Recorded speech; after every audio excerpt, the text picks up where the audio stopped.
بسم الله الرحمن الرحيم الحمد لله رب العالمين والصلاة والسلام على رسوله الكريم وعلى آله وأصحابه أجمعين رب اشرح لي صدري ويسر لي أمري واحلل عقدة من لساني يفقه قولي سبحانك لا علم لنا إلا ما علمتنا إنك أنت العليم الحكيم اللهم انفعنا بما علمتنا وعلمنا ما ينفعنا وزدنا علما وعملا بفضلك يا أرحم الراحمين آمين أما بعد السلام عليكم ورحمة الله وبركاته. I hope you are all well, inshallah. And Jazakumullah khair. May Allah subhanahu wa ta'ala bless you all for taking your time out to join us here for this webinar, Ramadan, a last minute guide. May Allah bless you and Jazakumullah khair for your patience as well. Just as we wait for, we were waiting just a few minutes for others to join us. MashaAllah, the response for this was amazing. Within the space of less than a week since we advertised this Ramadan webinar, we had about 250 individuals from all across the UK, all across the world, mashallah, who signed up. An amazing response. So alhamdulillah, I'm very glad that you're all able to join us. This is, of course, the Ramadan webinar with Q-Iman. And my name is Shabbir. And inshallah, I am going to be taking the first segment of today's seminar, inshallah. I'm an instructor for Q-Iman. In fact, alhamdulillah, I've been with Q-Iman for a number of years now, teaching the Arabic Awakened program, as well as their Islamic Sciences diploma. And inshallah, later on, we are going to be joined by the founder of Q-Iman, Ustadh Abu Zuhair, or others might know him as Ustadh Farhan, and inshallah he's going to be taking the second segment. So I'm going to very quickly break down a few things for you all before we begin with the actual seminar content, inshallah. First and foremost, as for Zoom itself, we're using Zoom, and for some of you it might be the first time. I know others, you have most definitely used Zoom before. The only things really you need to know with Zoom, if, for example, right now you can't hear me, you can only see my, my mouth moving, as an example. Then basically that just means you haven't dialed in. So when you join the chat, you have to dial in order to hear me. Other than that, everyone's audio should be off, and I've actually muted everyone's audio.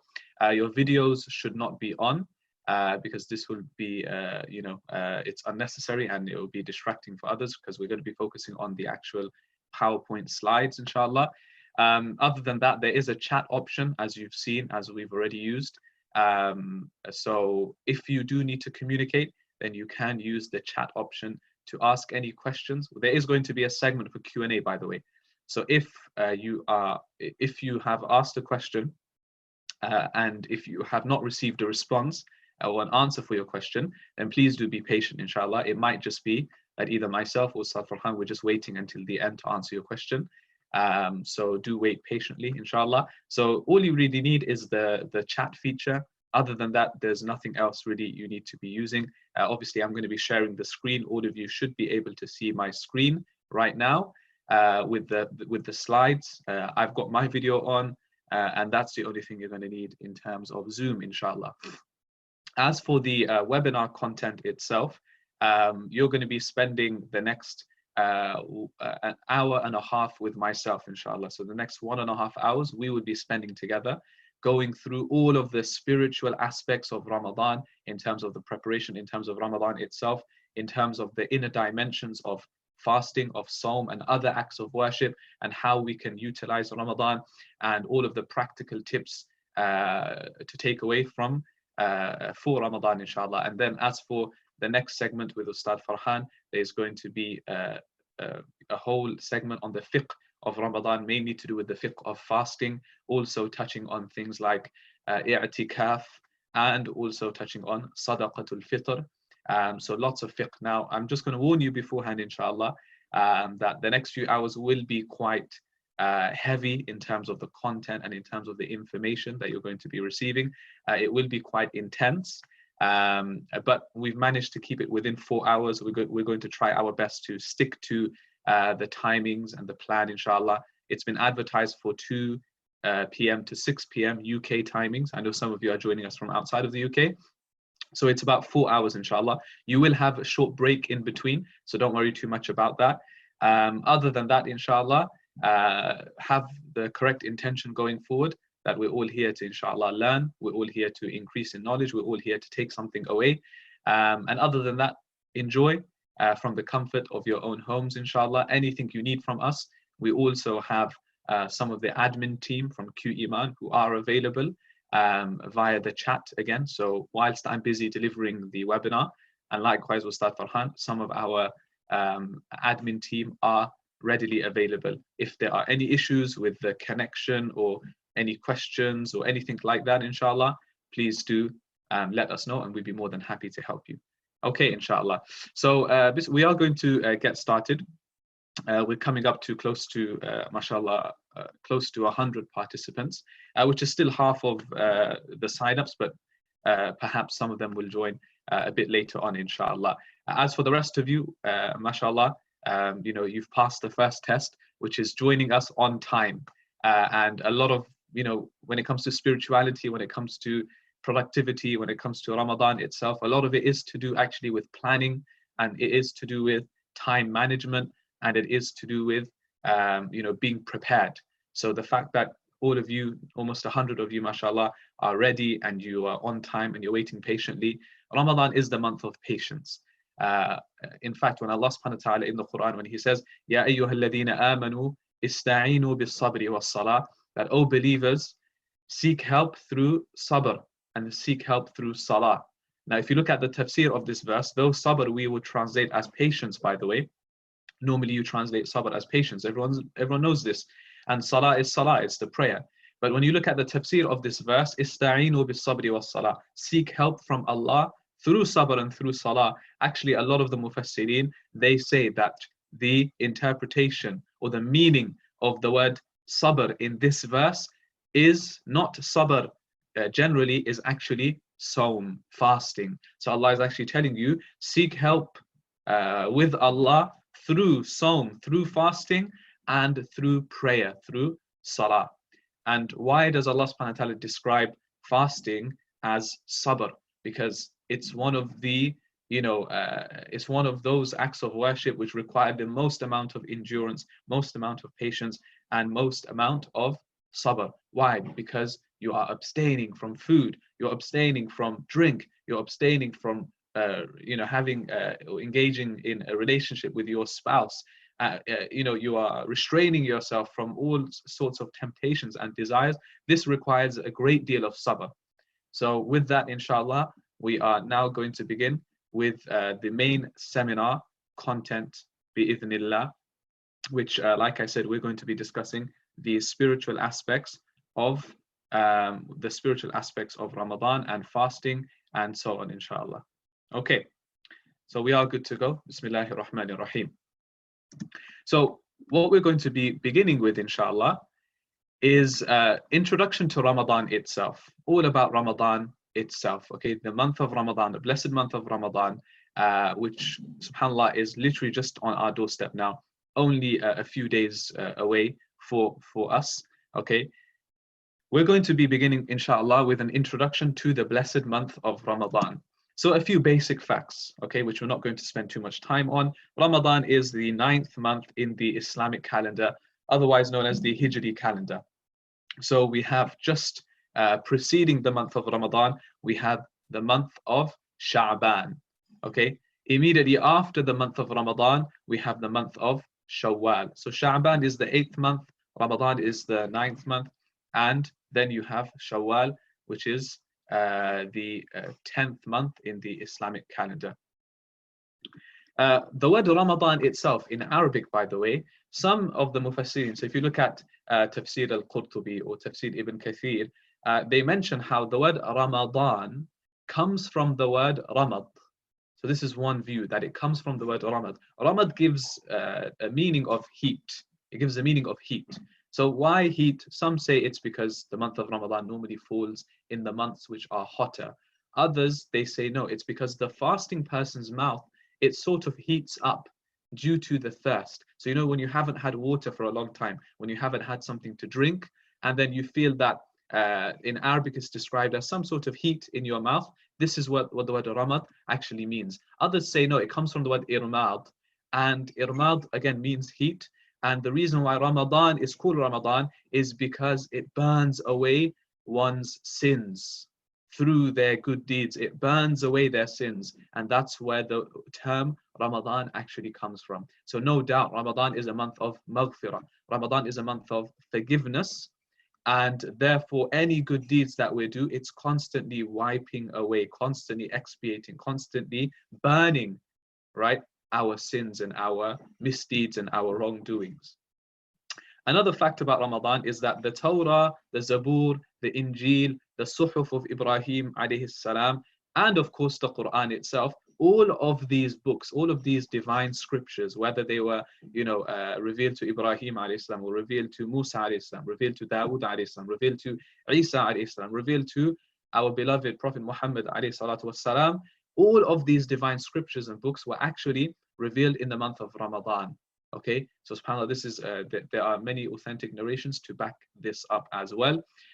Also in the tafsir of Imam al-Qurtubi, he mentions a narration how the first individual to fast in the month of Ramadan was Prophet Nuh alayhi salam, our father, or our second father, Nuh alayhi salam. He was the first to fast in the month of Ramadan. Okay, moving on, we have yes, of course, the month of Ramadan itself contains a night which is better than 1,000 months. Again, these are basic facts. Many of us know this. Allah subhanahu wa ta'ala says in the Quran, Laylatul Qadri khayrun min alfi shahr, that this night, Laylatul Qadr, or as we may translate it as the night of decree, is better than 1,000 months. Now, one thing I quickly wanted to mention just on this point, by the way, is how many of us, when it comes to Laylatul Qadr, okay, and of course with Laylatul Qadr, there's a lot of discussion. When exactly is Laylatul Qadr?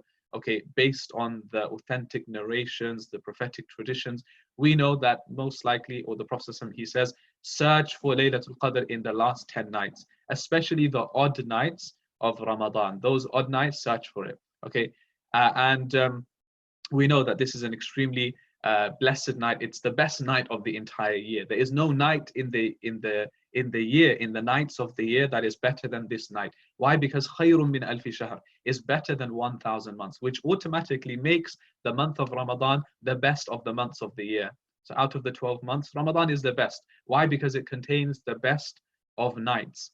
Why? Because the best of books was revealed in this month. Okay, everything about Ramadan has sharaf, it has tashrif, honor attached to it. So this month of Ramadan, it contains this night known as Laylatul Qadr. And again, what sometimes we get into, we get into the habit of, or something which is affects us negatively when it comes to Laylatul Qadr, is we're only waiting for certain nights. We're only waiting for the odd nights, or we only wait for the 27th night. So don't get me wrong, by the way, there are narrations that suggest that perhaps the night, Laylatul Qadr, is maybe on the 27th. There's some narrations, but compared to the narrations that just suggest, generally speaking, search for Laylatul Qadr in the last 10 nights of Ramadan. Search for them in the odd nights, okay? So why are we specifying something?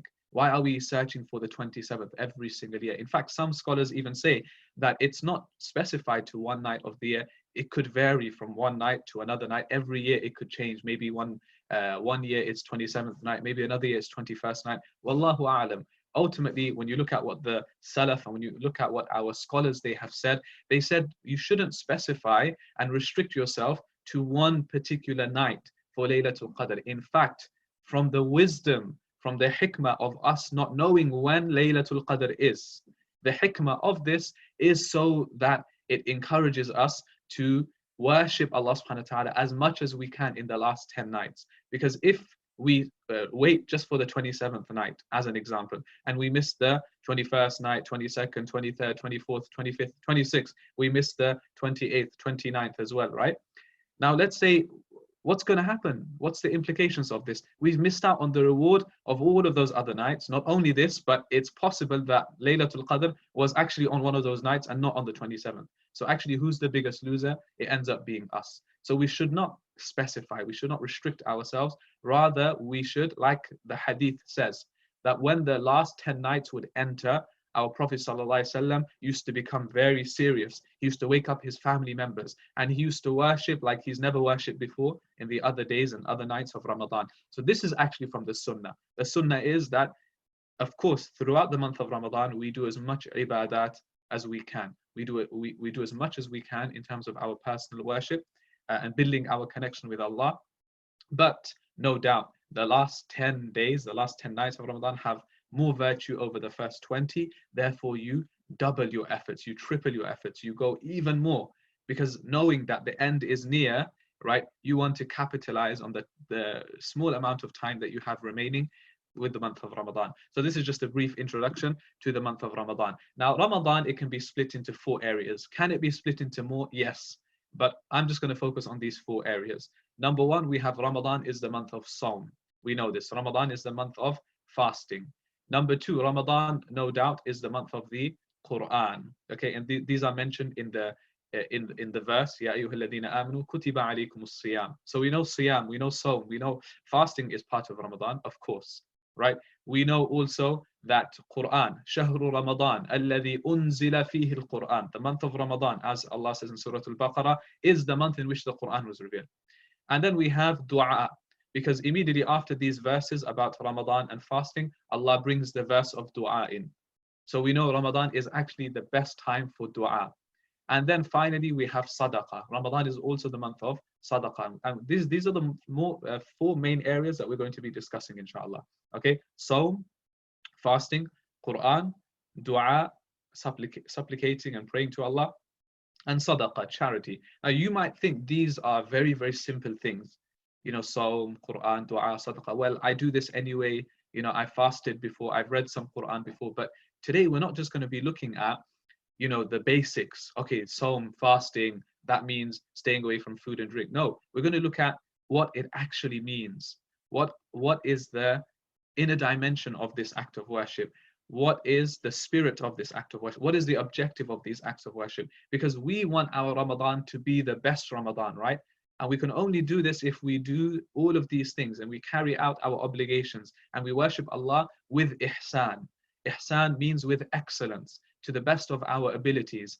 The Prophet ﷺ said, أن تعبد الله كأنك ترى فإن لم تكن ترى فإنه يراك. That ihsan, pure excellence when it comes to worship, is that you worship Allah as if you can see Him.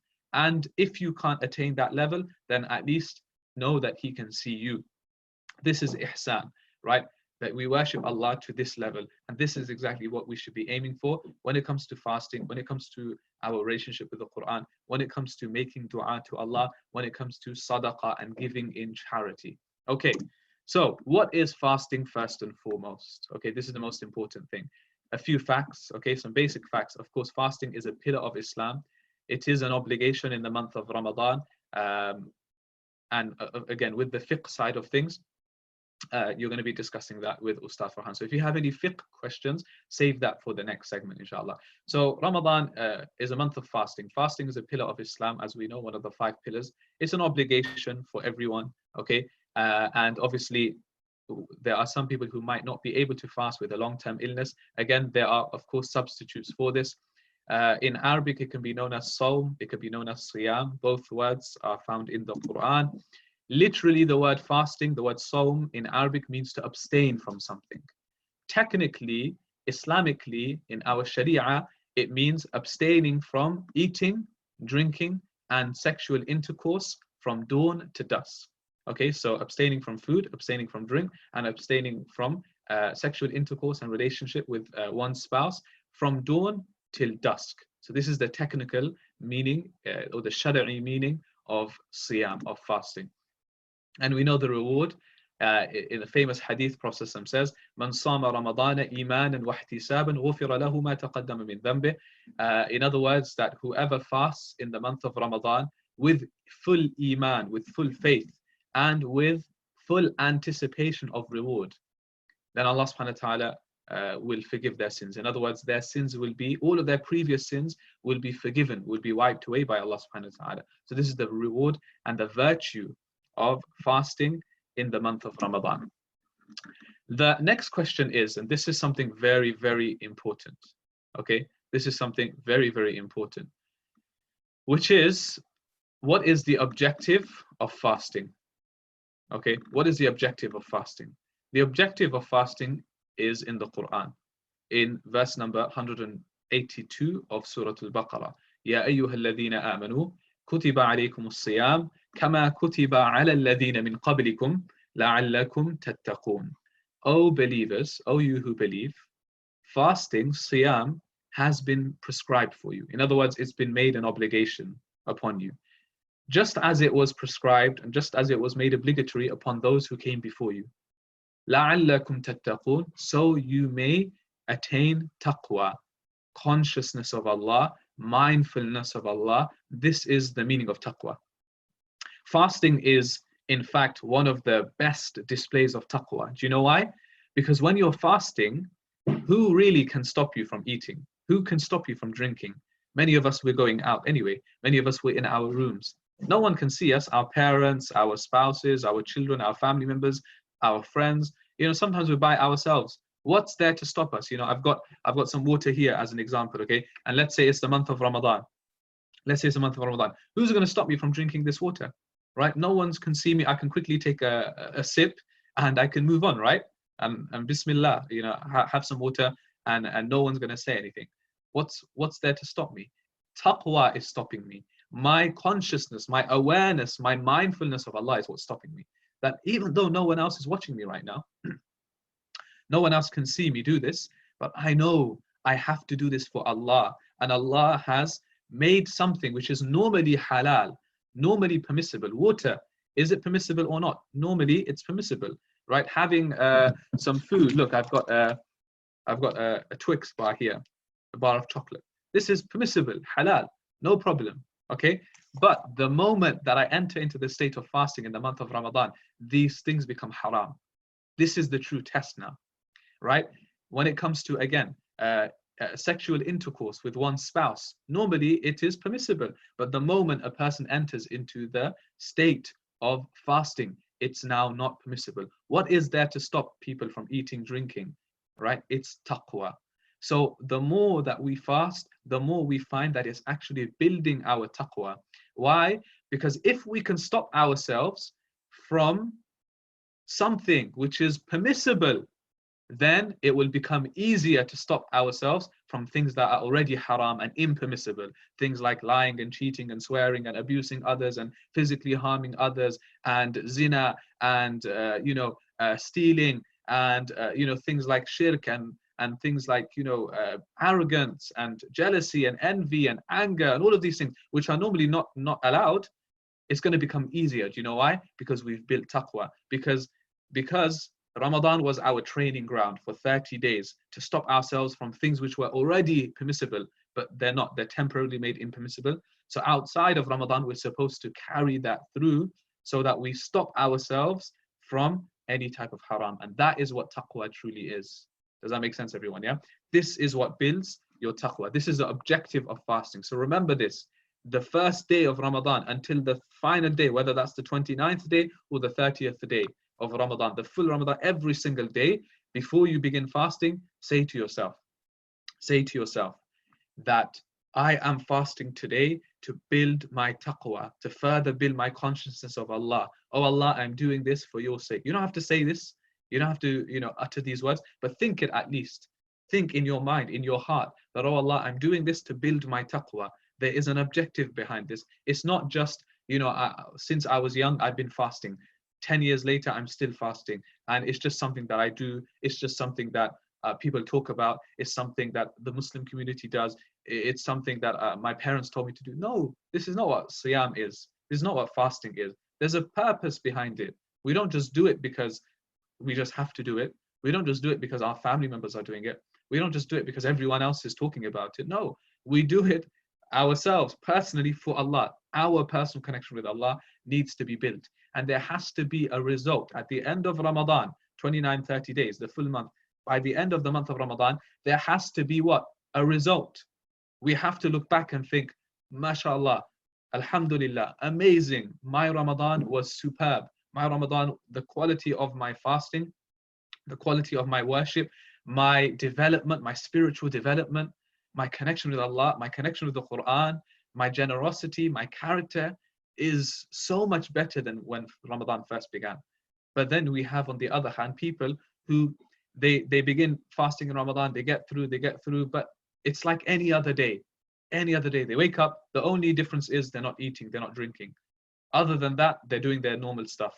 They're doing the things that they would normally do. They're watching the same amount of TV and YouTube and social media, and they're meeting their friends. They're doing everything else, okay? They're not stopping themselves from any other sins, any other mistakes, any other shortcomings. They're just carrying on. By the end of Ramadan, no difference. What's the only difference? Perhaps, maybe they lost a bit of weight. Other than that, there was no difference. Or perhaps they just feel hungry. Or perhaps they just want to feast on the day of Eid, and that's it. This is not the objective of fasting. Okay, so we have to bear all of these things in mind. It's very important. So the main three things is, look, that we increase in taqwa, we learn how to control our desires, and we become more grateful to Allah subhanahu wa ta'ala. We become more grateful when we don't have something, when we don't have access to food and drink, even though it's right in front of us, right? We become more grateful that, subhanAllah, there are many people, they don't have it in front of them, and they never will have it in front of them.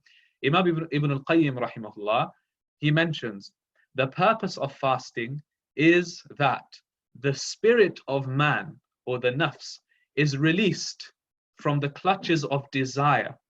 Okay, that a person's spirit is released from the clutches of their desire. Desire is holding this person down, right? No, we have to release ourselves from that. And moderation prevails in his carnal self. A person's carnal desires, you know, their sexual desires, their desire to eat and drink, okay, and to consume a lot, okay, there's supposed to be moderation. This is one of the main objectives of fasting. And through it, he realizes the goal of purification. This individual realizes the goal of purification, the goal of tazkiyah. So Imam Ibn al-Qayyim, rahimahullah, beautifully, he has summarized the purpose of fasting, that a person releases themselves from the clutches of their desires, that a person becomes more moderate in their carnal self, their carnal desires, and they realize the goal of tazkiyah to nafs, and purifying oneself. And ultimately, it's a means of purification. Sawm, siyam, fasting is most definitely a means of purification. Okay, so moving on now, bearing all of this in mind, now we're going to be speaking about the spirit of fasting. So we spoke about the objective of fasting. Now we're going to talk about the spirit of fasting. What do we mean by this? We mean that, again, is it just leaving food and drink? In fact, there's a hadith of the Prophet in Sahih al-Bukhari. He says that fasting is a shield. As-sawmu junnatun. Fasting is a shield. Shield against what? Fasting is a shield against sin. It's a shield against, you know, wrongdoings. It helps you a lot. Okay, fasting helps you. Why? Again, you're in that constant state of taqwa.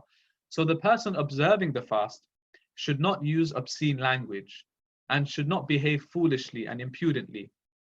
Okay, so again, a person should not do what? A person should not use obscene language while they're fasting. Some of us, we're just saying whatever we want to say even though we're fasting. No, fasting doesn't just mean that we leave food and drink.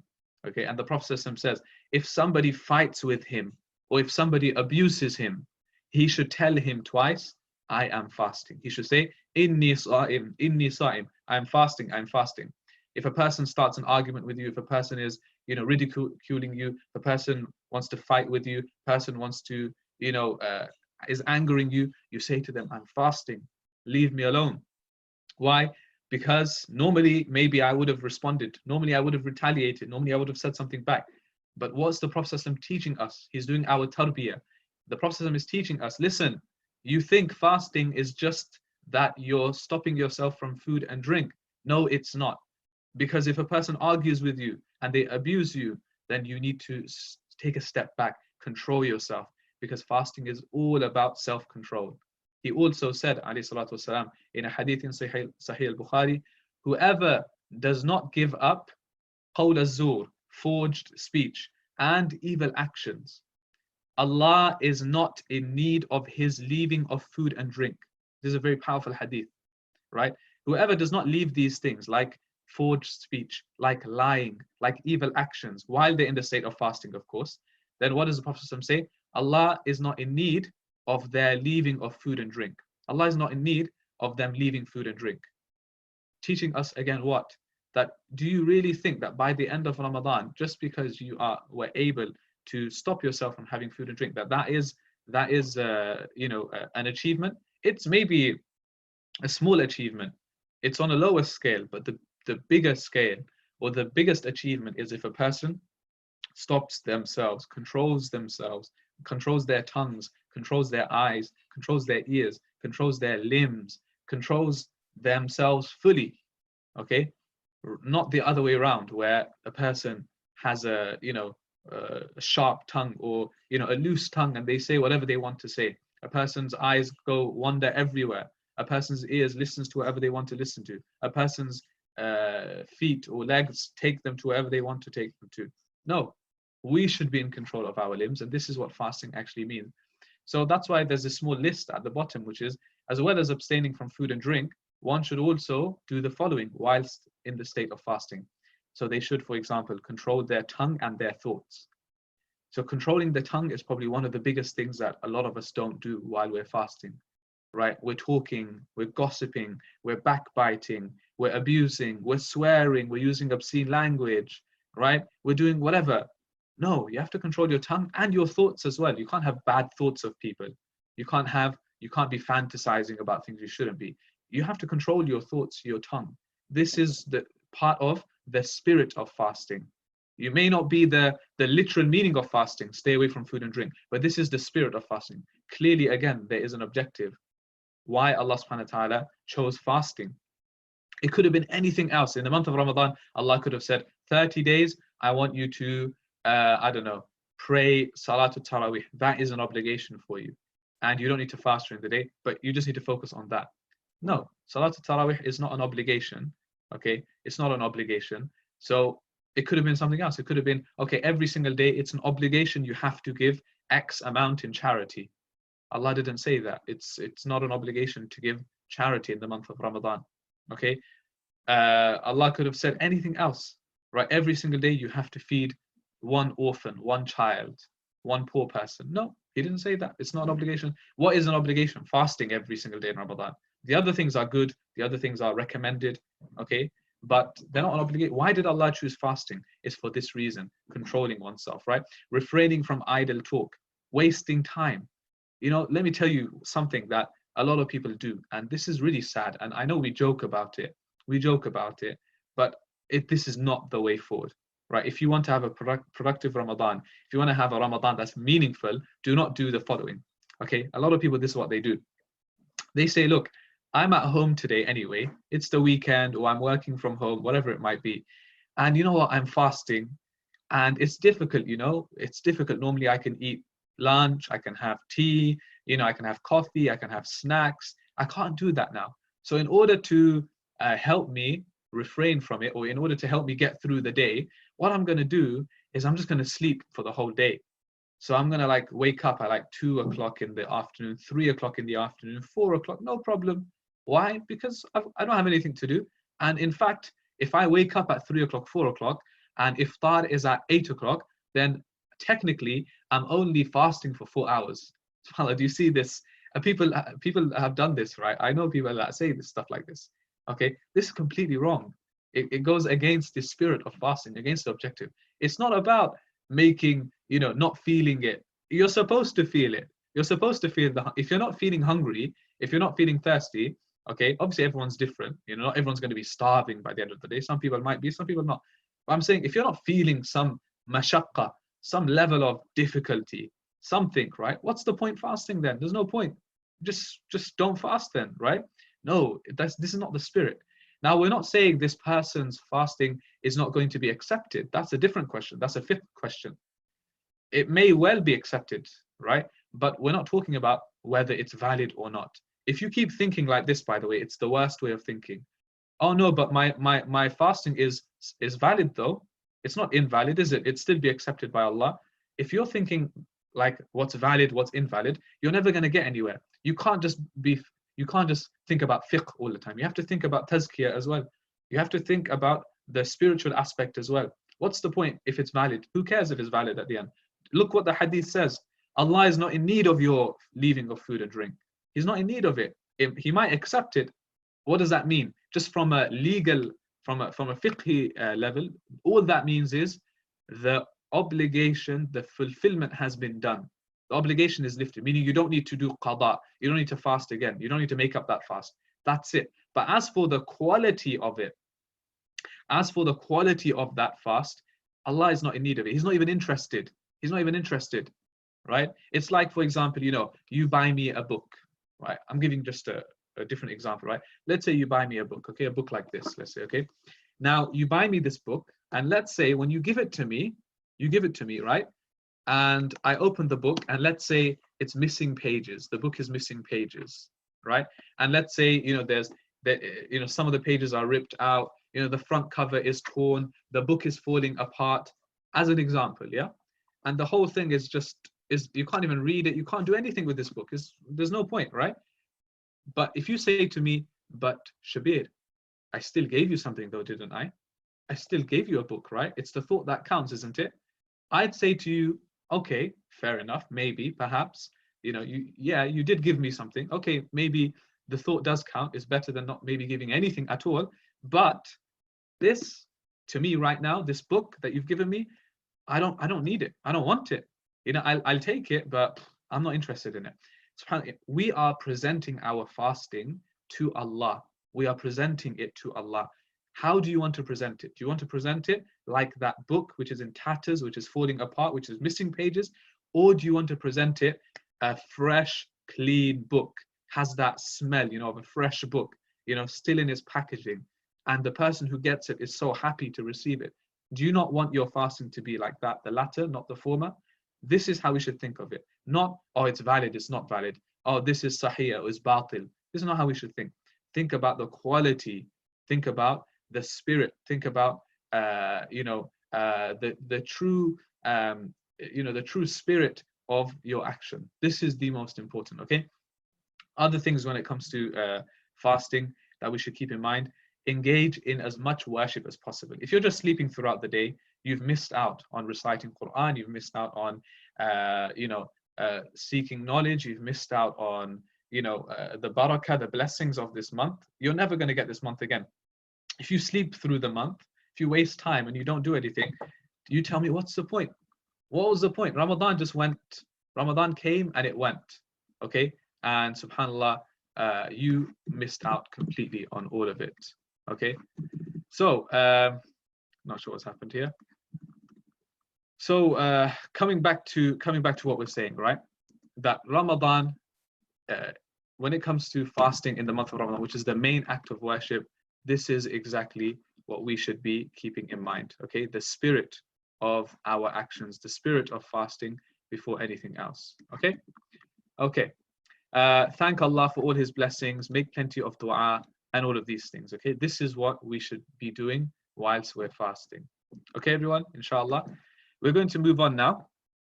And we're going to move away from fasting, okay? Because now, hopefully, we should have a good idea of siyam, of what fasting means, okay? What fasting means, which we went through, to abstain, right? What it entails, okay? But more importantly, what's the objective? This is what the main thing I want you to take away is, what is the objective of fasting? That we build our taqwa, our consciousness, our awareness of Allah. What is the spirit of fasting? What kind of things do we keep in mind whilst we're in the state of fasting? Okay, what kind of things should we be doing whilst we're fasting? The quality of our fast. These are the things that I want you to take away from this part, inshallah. Okay, with that being said, we're going to move on to the Quran. Again, really important points to do with the Quran, okay? Which is, we know, شهر رمضان الذي أنزل فيه القرآن, that Ramadan is the month of the Quran. The Quran was revealed in this month. Now, what I'm going to do is, for me, I break down Ramadan into 3 areas when it comes to the Quran. For most of us, there's only one area when it comes to the Quran in Ramadan, and that one area is specific to recitation of the Quran. So for most of us, it's just to do with recitation. Actually, there's 3 areas, and these 3 areas we all need to focus on this Ramadan. Okay, in Ramadan, we need to focus on these 3 areas. What are the 3 areas? Number 1, you're right, it is the recitation, otherwise in Arabic known as tilawa of the Quran. That is one of the most important parts, okay? And there's no doubt that most of the people generally should be aiming to complete a khatam of the Quran at least once if possible. This is from the sunnah of the Prophet ﷺ. We know this, okay? Every Ramadan, Jibreel alayhi salam used to come. The Prophet ﷺ would recite the Quran to Jibreel. In the final Ramadan, before the Prophet ﷺ passed away, before his demise, he didn't do 1 khatam of the Quran, he did 2, okay? Because he knew that this was his last Ramadan. For every harf, for every letter of reciting the Quran, there are 10 hasanat. So you now times that by a whole khatam of the Quran. Imagine how much hasanat, imagine how much blessings and rewards and good deeds that we're getting. So there's no doubt that it's, when it comes to recitation of the Quran, it's unparalleled, it's unmatched. You cannot match the reward for reciting the Quran. So all of us should, if possible, I know some of us maybe we're not as confident reciters, we're a bit slower than others. That's okay, try your best. Okay, try your best. Okay, if let's say by the end of Ramadan, you tried your best to do a khatam, and because you fell behind and you tried, maybe you just weren't as you were a bit slower than others, and you tried and maybe you weren't able to do the full thing, that's fine, don't worry about it. Okay, you don't need to kick yourself. It's not fard to do, it's not wajib to do khatam of the Quran in Ramadan. You try, and that's why I'm saying generally everyone should aim to at least complete 1 khatam of the Quran, 1 completion from Surah Al-Fatiha until Surah Al-Nas at least once, because the rewards, it's unmatched. And this is the month of the Quran. This is the month that we should aim to revive the Quran. For many of us, subhanAllah, the sad reality is that when it comes to the month of Ramadan, we pick up our mushaf, and what happens? Our mushaf is dusty. We have to dust it off. SubhanAllah, we open the pages and it's like every page has dust on it. This is the sad reality for many, that the Quran becomes dusty 11 months of the year. At least 1 month of the year, pick it up and bring it into your life. Does that make sense? At least 1 month. If you let Ramadan pass and the Quran is still dusty, then what can we say, right? This is the month of the Quran. How can we let this go? So number 1, tilawa. Number 2 is hifz of the Quran, memorization. A lot of us, we miss this out. Since this is the month of the Quran, why don't we aim to memorize as well? All of us, our target should be to memorize some new surahs from the Quran this Ramadan. I tell you why this is important. First and foremost, think about your salah. Think about your daily prayers. Okay, how many, since we're talking about surahs, subhanAllah, right now, there are 114 participants. It's just dropped down now to 113. I shouldn't have said that, but there were 114 participants, and that's the exact number of the chapters in the Quran, right? 114 surahs in the Quran. Okay, Surah Al-Fatiha number 1, Surah Al-Nas 114. Okay, we're back again to 114, mashallah. So anyway, so why am I saying this for? Think about your salah. Which surahs are you reciting every day in your salah? For most of us, we're going to say, Inna a'tainaka al-kawthar, Qul huwa Allahu ahad, wal asr. Okay, maybe sometimes, tabbat yada idha ja'a nasrullah, alam tara kayfa fa'ala. Maybe on a good occasion, maybe like Jumu'ah or something, I might be reading a surah like Wadduha or something, right? Like max. Okay, alhamdulillah, this is good. I'm not mocking anyone here, okay? We're not saying anything bad. Alhamdulillah, this is great. But the reason why I'm mentioning this point now is, how long are you going to be doing this for? 10 years, 20 years? You're going to have kids and your kids are going to know more Quran than you. How long are you going to be doing this for? Reciting the same surahs again and again and again. And then we complain, oh, I don't have khushu' in my prayer. I don't see the purpose of praying. I get bored of praying. Obviously, you're getting bored of praying because you're doing the same thing again and again. It's just become a chore. It's become a routine. Allahu Akbar. Yeah, subhanakallahumma. Okay, Bismillahir Rahmanir Rahim. Okay, Alhamdulillahi Rabbil Alamin. Waladdallin. Ameen. Bismillahir Rahmanir Rahim. Inna a'tainaka al-kawthar. If you keep doing that every day, 5 times a day, again and again and again, of course you're going to get bored. How about let's take this opportunity this Ramadan to memorize a new surah. Okay, I don't know Surah Al-Duha. I don't know Surah Al-Sharh. Okay, I'm going to memorize Wal-Duha, Wal-Layli Idha Saja, Alam Nashrah Laka Sadrak. Okay, I know those surahs. Was-Sama'i Wal-Tariq, Was-Sama'i Dhati Al-Buruj, Wal-Fajr. Okay, Was-Shamsi Wal-Duhaha. You learn these new surahs, especially from Juz Am, the 30th juz of the Quran. Start from here, because these are the surahs that you can implement and you can recite in your daily prayers. So there has to be hifd in Ramadan. Even if it's one surah, you have to feel a sense of achievement by the end of Ramadan. If by the end of Ramadan there's no achievement, then it's not going to be as fulfilling. Or you could do something like this. If you're not going to memorize some short surahs, focus on one long surah. Not long surah, but a medium-sized surah, like one of the famous ones. Like Surah Al-Mulk is perfect. Why? Because, 30 verses. There's 30 verses in Surah Al-Mulk. There's 30 days in Ramadan. Bismillah, do that then. One verse a day. First day. تبارك الذي بيده الملك وهو على كل شيء قدير. Done. One verse. You keep reading that. You memorize it. Okay, Bismillah. Next day, second day. الذي خلق الموت والحياة ليبلوكم أيكم أحسن عملا وهو العزيز الغفور. Bismillah. Second day done. Third day. And you keep going like that. 30 days, 30 verses. By the end of it, Surah Al-Mulk is done. And for example, Feed, if you guys have heard of Feed, they're doing a challenge. This is what it's called, the Surah Al-Mulk challenge.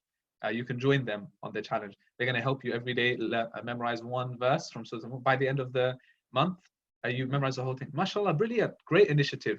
So we should say, okay, if it's not Surah Al-Mulk, you know what? I've always wanted to memorize Surah Yasin. Okay, Yasin has more than 30 verses, so I'm not going to do one verse a day. I have to do a few verses a day. You know what? I love Surah Al-Rahman. I want to memorize Surah Al-Rahman. I love Surah Al-Waqi'ah. Okay, and so on and so forth. You know what? I haven't memorized the last 2 verses from Surah Al-Baqarah. آمن الرسول بما أنزل إليه من ربه والمؤمنون. I haven't memorized that yet. Let me memorize that. Set yourself something, some hifz, some memorization. I promise you, you're going to feel good when you've done it. Because what's going to happen when you start praying in your salah? MashaAllah, you're going to be. And guess what? Let me tell you something even more important. This Ramadan, we're going to come to it. This Ramadan, because of the situation that we're in right now with COVID-19, coronavirus, the lockdown, quarantine, most masjids are not open. So we can't rely on the imam anymore to lead us in salah. So guess what we have to do? We have to perform this prayer ourselves now. We have to possibly lead other people in salah at home ourselves. It's on us now. Every Ramadan, normally we rely on the imam, right? Allahu Akbar, that's it. And then we just close our eyes, we shut off, and then the imam's reciting Alhamdulillahi Rabbil Alameen and Alif Lam Mim. And we're just listening. Now this Ramadan is a wake-up call. Oh no, I have to read myself. I have to be at home myself.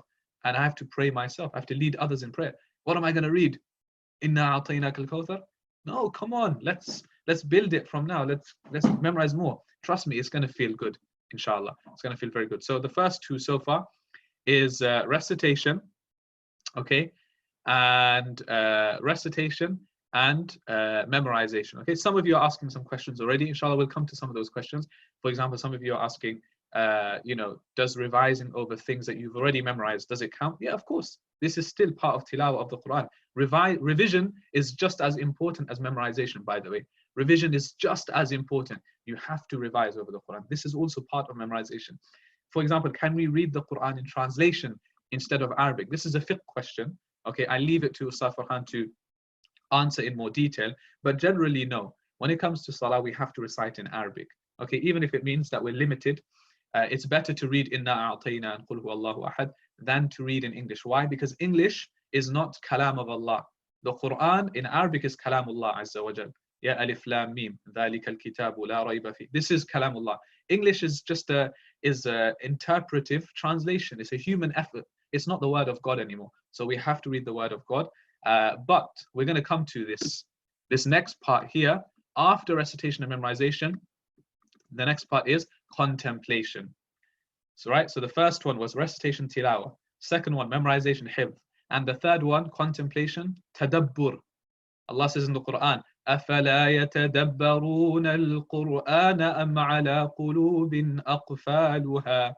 Allah says, do they not contemplate and do tadabbur and ponder over the Quran, or are there locks on their hearts? Allah says, He says the person who, in other words, does not do tadabbur or ponder and contemplate over the Quran is like a person who has a lock on their heart. Why? Because all this person is doing is just reciting, like a robot, like a parrot, reading. Nothing. It's not affecting their heart. It's not affecting their heart.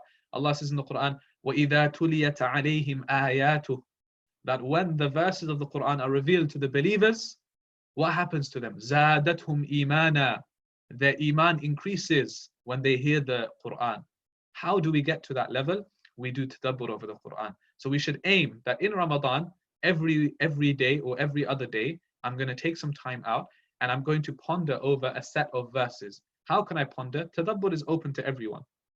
Tadabbur is open to everyone. Okay, so ask yourself some questions. So for example, you open up a short surah in the Quran, short chapter. And by the way, no one's telling you to interpret the Quran and come up with your own rulings. Of course, when it comes to extracting and extrapolating rulings from the Quran, this is the job of the ulama. This is the job of ahlul ilm, the people of knowledge. Okay, this is the job of the scholars, right?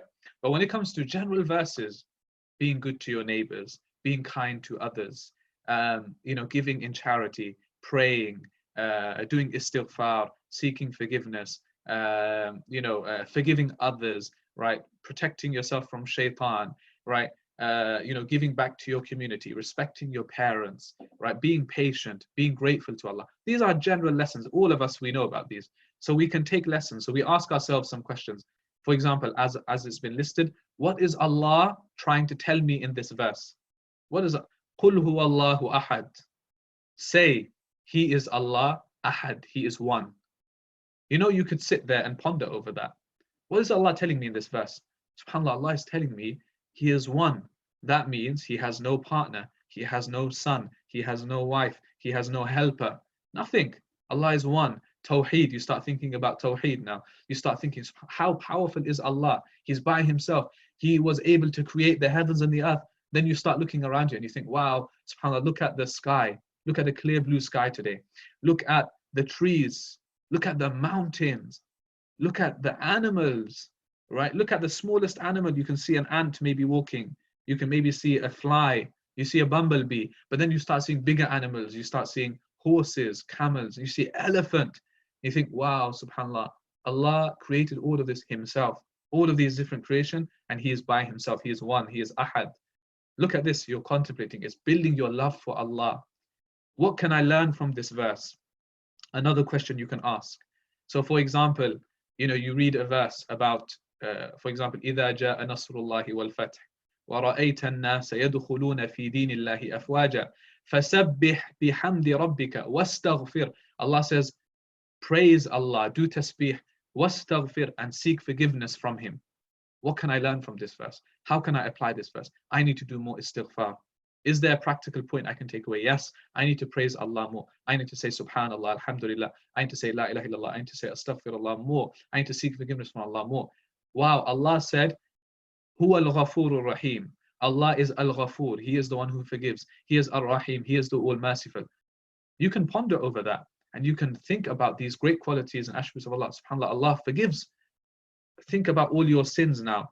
I did this, I've done this, I've made this mistake, but Allah can forgive it. I should do more istighfar. Do you see where we're going with this? Whereby now you're not just reading. Now you're setting some time out to ponder over the Quran. You're thinking about it, and that will help you become better. If by the end of Ramadan, the only thing that you can say you've done in terms of the Quran is the first one, alhamdulillah, that's good. We congratulate you. MashaAllah, you did 1 khatam, you did 2 khatams, you did 3 khatams of the Quran. But I would go as far as to argue and to say that, okay, so now my next question is, okay, alhamdulillah, but what else did you get from the Quran? What else did you take away from the Quran? Just tilawa? You just recited? Okay, are you a better person now by the end of this month? Do you feel more of a connection with the Quran by the end of the month? Have you learned anything from the Quran by the end of this month? And most people will say, no, I haven't. I just read. Okay, but that's not enough, guys. This is not enough. So I would even say, listen, for most people, if you want to do, I'm not saying you're not allowed to do 2, 3 khatams. You can do as many as you want, technically, right? But what I'm saying is that my genuine advice is to most people, especially my students that I speak to, I say to them, do 1 khatam of the Quran. Khalas, that's it. 1 khatam. The whole Ramadan, do 1 khatam. Even if you feel like you can do more, do 1 khatam. And some people will say, what? Why are you telling people not to do more khatams of the Quran? You should be telling them to do 15 khatams, 20 khatams. Why? Why are you stopping them for? Let me explain why. Okay, the reason why you should stick to 1 khatam is because the rest of that time, you should do something more with the Quran. So now the other time that you have, now you should go to the second stage, which is, let me memorize some of the Quran. Then you go to the third stage, let me ponder. I promise you, if you do that, if you do 1 khatam, and then you memorize maybe 2, 3 surahs, and then you ponder over some of the verses, I promise you that is far better, far more effective than doing 5 khatams and none of the rest. It's much better, I'm telling you. Why? Because you're actually building your relation with the Quran, you're developing yourself spiritually, and there's a practical element, you're taking something away. I promise you that will be far better. So don't misunderstand me, and don't think that I'm telling you to say that I'm telling you not to do khatam of the Quran, okay, or that I'm telling you not to do such. No, I promise you, I'm not telling you to not do khatam. I'm saying balance it out, spend time doing other things. Okay. Again, there's some questions coming through. Inshallah, I'm going to answer those questions shortly. So do be patient, inshallah.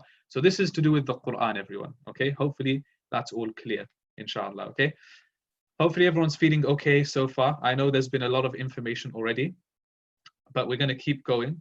All right. And maybe in a few minutes, I'll give you a short break, like a minute or 2 minutes. I'll go off screen just so you can maybe get a cup of tea or something. Then we're going to keep going because we don't have much time. Like I said, I don't have much long left with you. Almost we've done an hour now. I've only got about half an hour left with you before we do Q&A and stuff. And then Ustadh Farhan takes over for his segment. So we don't have much time. So I'm going to keep it going, inshallah.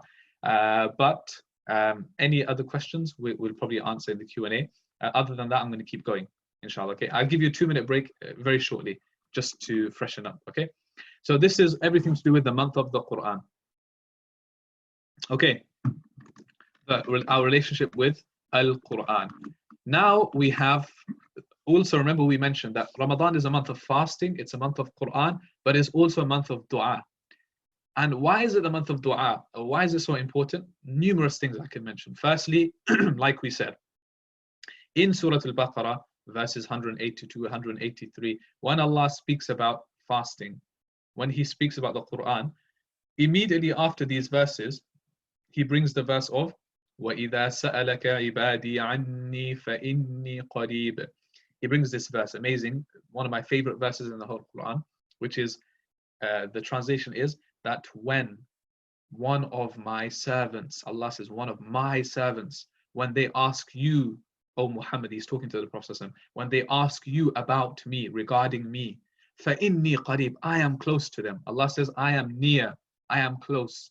أُجِيبُ دَعْوَةَ الدَّاعِ إِذَا دَعَانِ, I respond to the caller, to the one who makes dua when they call upon me. Very beautiful verse in the Quran. This is where is this mentioned? It's mentioned in the verses of Ramadan, meaning that there's a link between Ramadan, fasting, and dua. Allah is encouraging us to make dua, and He's saying He's near to us. He's saying He will respond to us. He's made it a personal connection, a personal relationship. Dua is so important. In fact, the Prophet mentions how there are specific groups of people, there's some types of people, their dua is not rejected. Their dua is not turned away. And one of them is as-sa'imu hatta yuftir, a person who is fasting until they break their fast. Meaning, a person, while they're in the state of fasting, the whole day, any du'as that they make will be accepted by Allah. Any dua that they make is not rejected or turned away by Allah. This is amazing, right?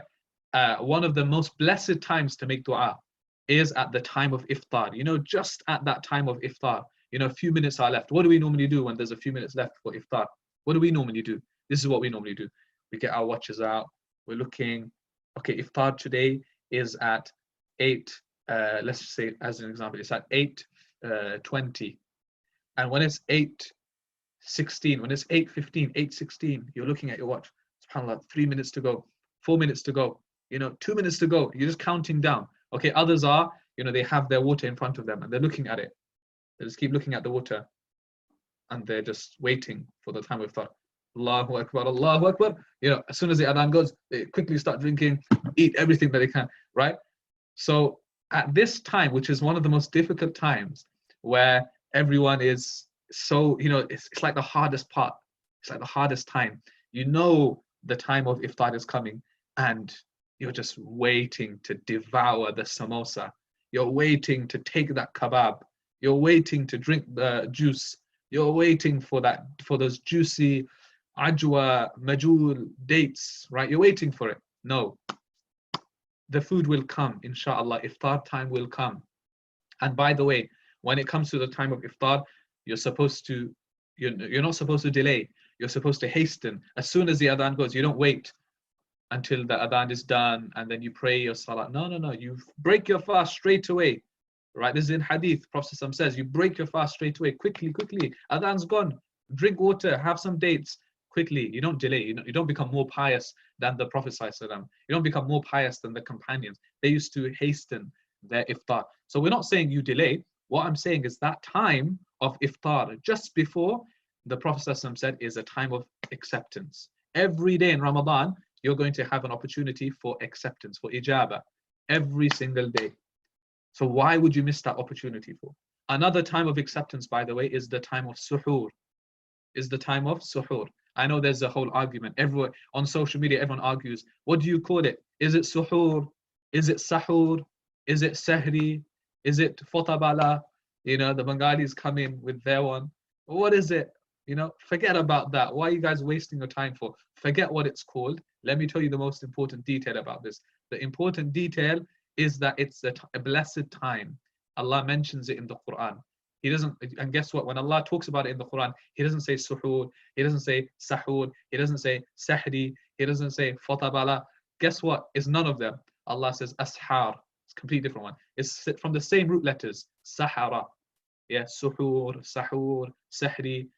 But He says ashar. Allah says in the Quran, وَبِالْأَسْحَارِ هُمْ يَسْتَغْفِرُونَ. Allah says at the time of suhoor, they are doing istighfar. Allah is praising these people that at the time of suhoor, they are seeking forgiveness. They're making dua to Allah. Again, it's a time of du'as being accepted. It's the last portion of the night, meaning it's the time of normally tahajjud for us, where you're supposed to be praying and making dua, right? And of course, eating. You're supposed to eat. Suhoor is blessed. The Prophet said, "Tasahharu, fa inna fi sahuri baraka." He said that make sure you have suhoor. The Prophet said in an authentic hadith, he's commanding us to do suhoor. Why? Because in the food of suhoor, the food itself is known as sahur with a fatha. The food is blessed. There's barakah in this food. Don't avoid having suhoor, by the way, right? Even if it's a date, even if it's some milk, even if it's some water, do not miss suhoor. Do not miss this time. Do not miss having the food. There's barakah in it. There's reward for having this food. Don't be lazy and just sleep all the way to the fajr. No, make sure you have your suhoor. This is from hadith, okay? So all of these times are blessed times. The time of iftar, okay? The time of suhoor. The whole day whilst you're fasting. These are blessed times. Do not miss this opportunity. So Ramadan is the month of dua, okay? And we cannot miss out on this opportunity to make dua. So I'm not going to spend time on dua because I've got a few more important points to come to, okay? So generally, we know when it comes to dua, it's an act of worship. The Prophet said, "Ad-du'a'u huwa al-ibadah." Dua itself is an act of worship. One of the other virtues of making dua, it shows the humility of the servant of Allah. Okay, because when we make dua, we're being humble in front of Allah. We raise our hands, we lower our head, we lower ourselves. Sometimes we're in sujood, and we show Allah that, oh Allah, I am in need of you. Oh Allah, I put my full faith and trust and reliance in you. We're showing our humility. Okay, it brings us closer to Allah. The Prophet ﷺ said, there is nothing more honorable in the sight of Allah than dua. This is a sahih narration. There's no deed that is more honorable in the sight of Allah than supplication, than dua. It's an amazing act of worship. And also, dua can change, as we know from hadith, it can change the course of qadr. It can change the course of your destiny. Dua can change qadr, okay? It can change the course of one's destiny. So these are some of the virtues of actually making dua. Something important that I want you all to remember is that dua can be made in any language. It can be made at any time. It can be made in any place. It's not like salah. Salah, you have to pray at a specific time. Fajr, Dhuhr, Asr. You can't pray Asr in Maghrib time. You can't pray Maghrib in Fajr time, and so on, right? And Salah, you have to do it in Arabic. You have to do it in Arabic, isn't it? Right? And Salah, you have to face the Qibla. You have to be in a specifically. But you know, with dua, any language. This is the beauty of it. In fact, it's recommended you make dua in your own language. So you can start with your Arabic duas from the Quran. رَبَّنَا أَتِنَا فِي الدُّنْيَا, you know, Allahumma innaka afuun tuhibbul afwa, you know, the sunnah du'as, Rabbana zalamna anfusana, and all of the, you can start with that, no problem. And this is good. But it's recommended that you also have a section in your dua in your own language, in English, in Urdu, in Bengali, in Somali, whatever your language is, you make dua in your own language. Does that make sense? Trust me, this would be better. Why? Because you're supposed to ask Allah, Ya Allah, oh Allah, please forgive me. Oh Allah, forgive me for my wrongdoings. Oh Allah, I'm fasting for your sake. Oh Allah, accept my fast, accept my prayers in Ramadan. Ya Allah, bless my family members. Oh Allah, make it easy for the Muslims who are suffering across the world. Oh Allah, I'm trying my best to better myself this Ramadan. Oh Allah, help me. Oh Allah, guide me. Oh Allah, you know, if you're conversing with Allah like this and you're making dua in your own language, how beautiful is that? As opposed to just saying, you know, Bismillah ar-Rahim, Rabbana, or Allahumma, Ameen, Ya Rabb, and that's it, and just finishing your dua like that. Just finishing your dua like that. You don't know what you're saying most of the time. You don't know. So you make dua, oh Allah, increase me in knowledge. Oh Allah, purify my heart. Oh Allah, purify my intentions. Oh Allah, allow me to be steadfast. Give me istiqamah, oh Allah. This is beautiful. So we should make dua in our own language. Both types of dua we should be making a lot of frequently in the month of Ramadan. There's two types of dua. One is dua al-mas'ala, and the other is dua al-ibadah. Okay, dua al-mas'ala is the first type that we're talking about right now. Supplication, the dua of asking Allah, Ya Allah, give me this, protect me from this. Oh Allah, help me with this, okay? But then you have dua of worship, general invocations, general supplications, things like Subhanallah wa bihamdihi, Subhanallah al-azim, Subhanallah wa bihamdihi, adada khalqihi, or La ilaha illallah wahdahu la sharika, astaghfirullah wa atubu ilayh. These aren't specifically dua requests, you know, asking for something, but they are general supplications that you're making, praising Allah, seeking forgiveness from Him. These are two types of du'as, okay, and both types of du'as we should be doing a lot of throughout Ramadan. So if we're not making du'a asking Allah, then throughout the day, istighfar, doing tasbih, subhanallah, alhamdulillah, doing different type of adhkar, morning adhkar, evening adhkar, and so on and so forth, inshallah. Okay, so that is with dua. What I'm going to quickly do is for 1 minute, okay, or 1.5 minutes, inshallah, we're just going to take a quick breather. It's not a break, so please don't go and start having lunch or, you know, dinner or something like that, yeah? It's just a breather. I'll turn the camera off, just so you can stand up, stretch, get a quick glass of water, a cup of tea, and then we're going to go straight into it, inshallah, okay? I've only got a bit left, so please bear with me for this small part. Don't leave this chat, by the way. Don't leave because you have to come back on. Just stay on. We're not going anywhere. We're all here. Just a quick stretch, quick breather, and then I'm going to finish my section. We've got some important things to discuss, like what do we do during the lockdown, right? If we're not going to the masjid, what can we do at home? How do I pray Taraweeh at home? How do I lead other people at home? What other things can I do? And some important other points, inshallah. So don't go anywhere. Stick with us, inshallah, and I'm going to be back in 1 minute, inshallah. So take a breather and take a quick break. Barakallahu feekum.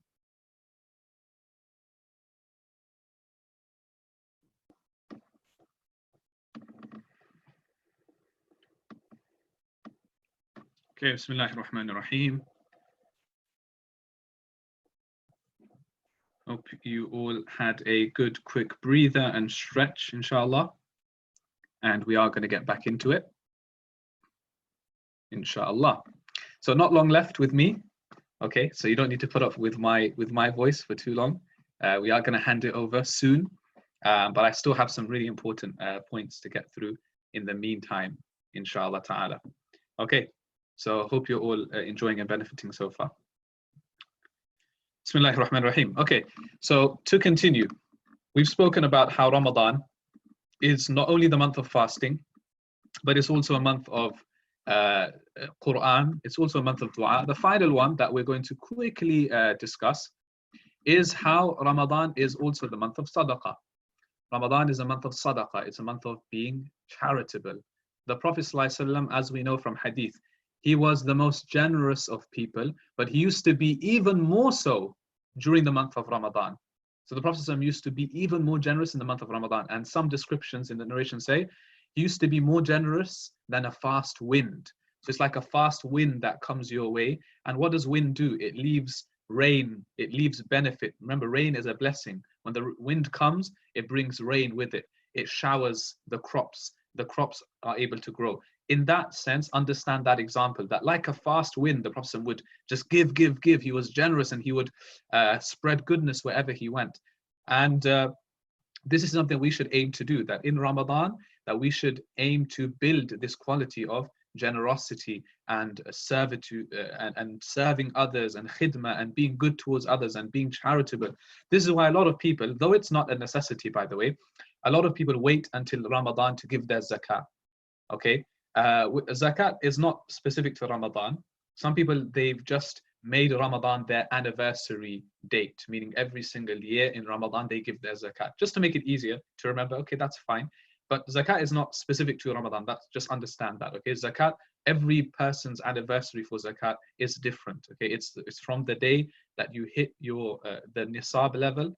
Okay, until a year on from that, that's your 1 year anniversary. So that could have been in Shawwal, that could have been in Dhul Hijjah, that could be in Muharram, whenever. But some people, to make it easier, they give it in Ramadan. So zakat, remember, is an obligation. We're not talking about obligations here.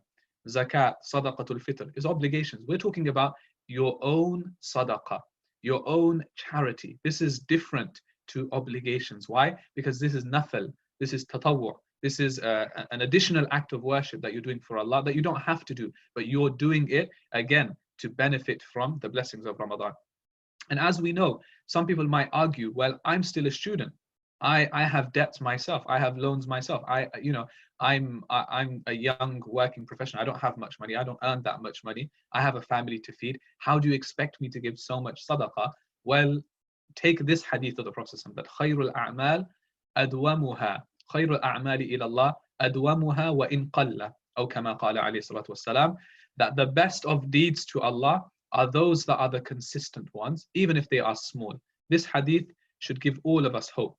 Yeah, this hadith should give all of us hope. And what should we learn from this is that, in fact, subhanAllah, one thing that we should aim to do is, even if it's every day in Ramadan, give a small amount, £1, right? You're telling me by the end of Ramadan, we can't give £30?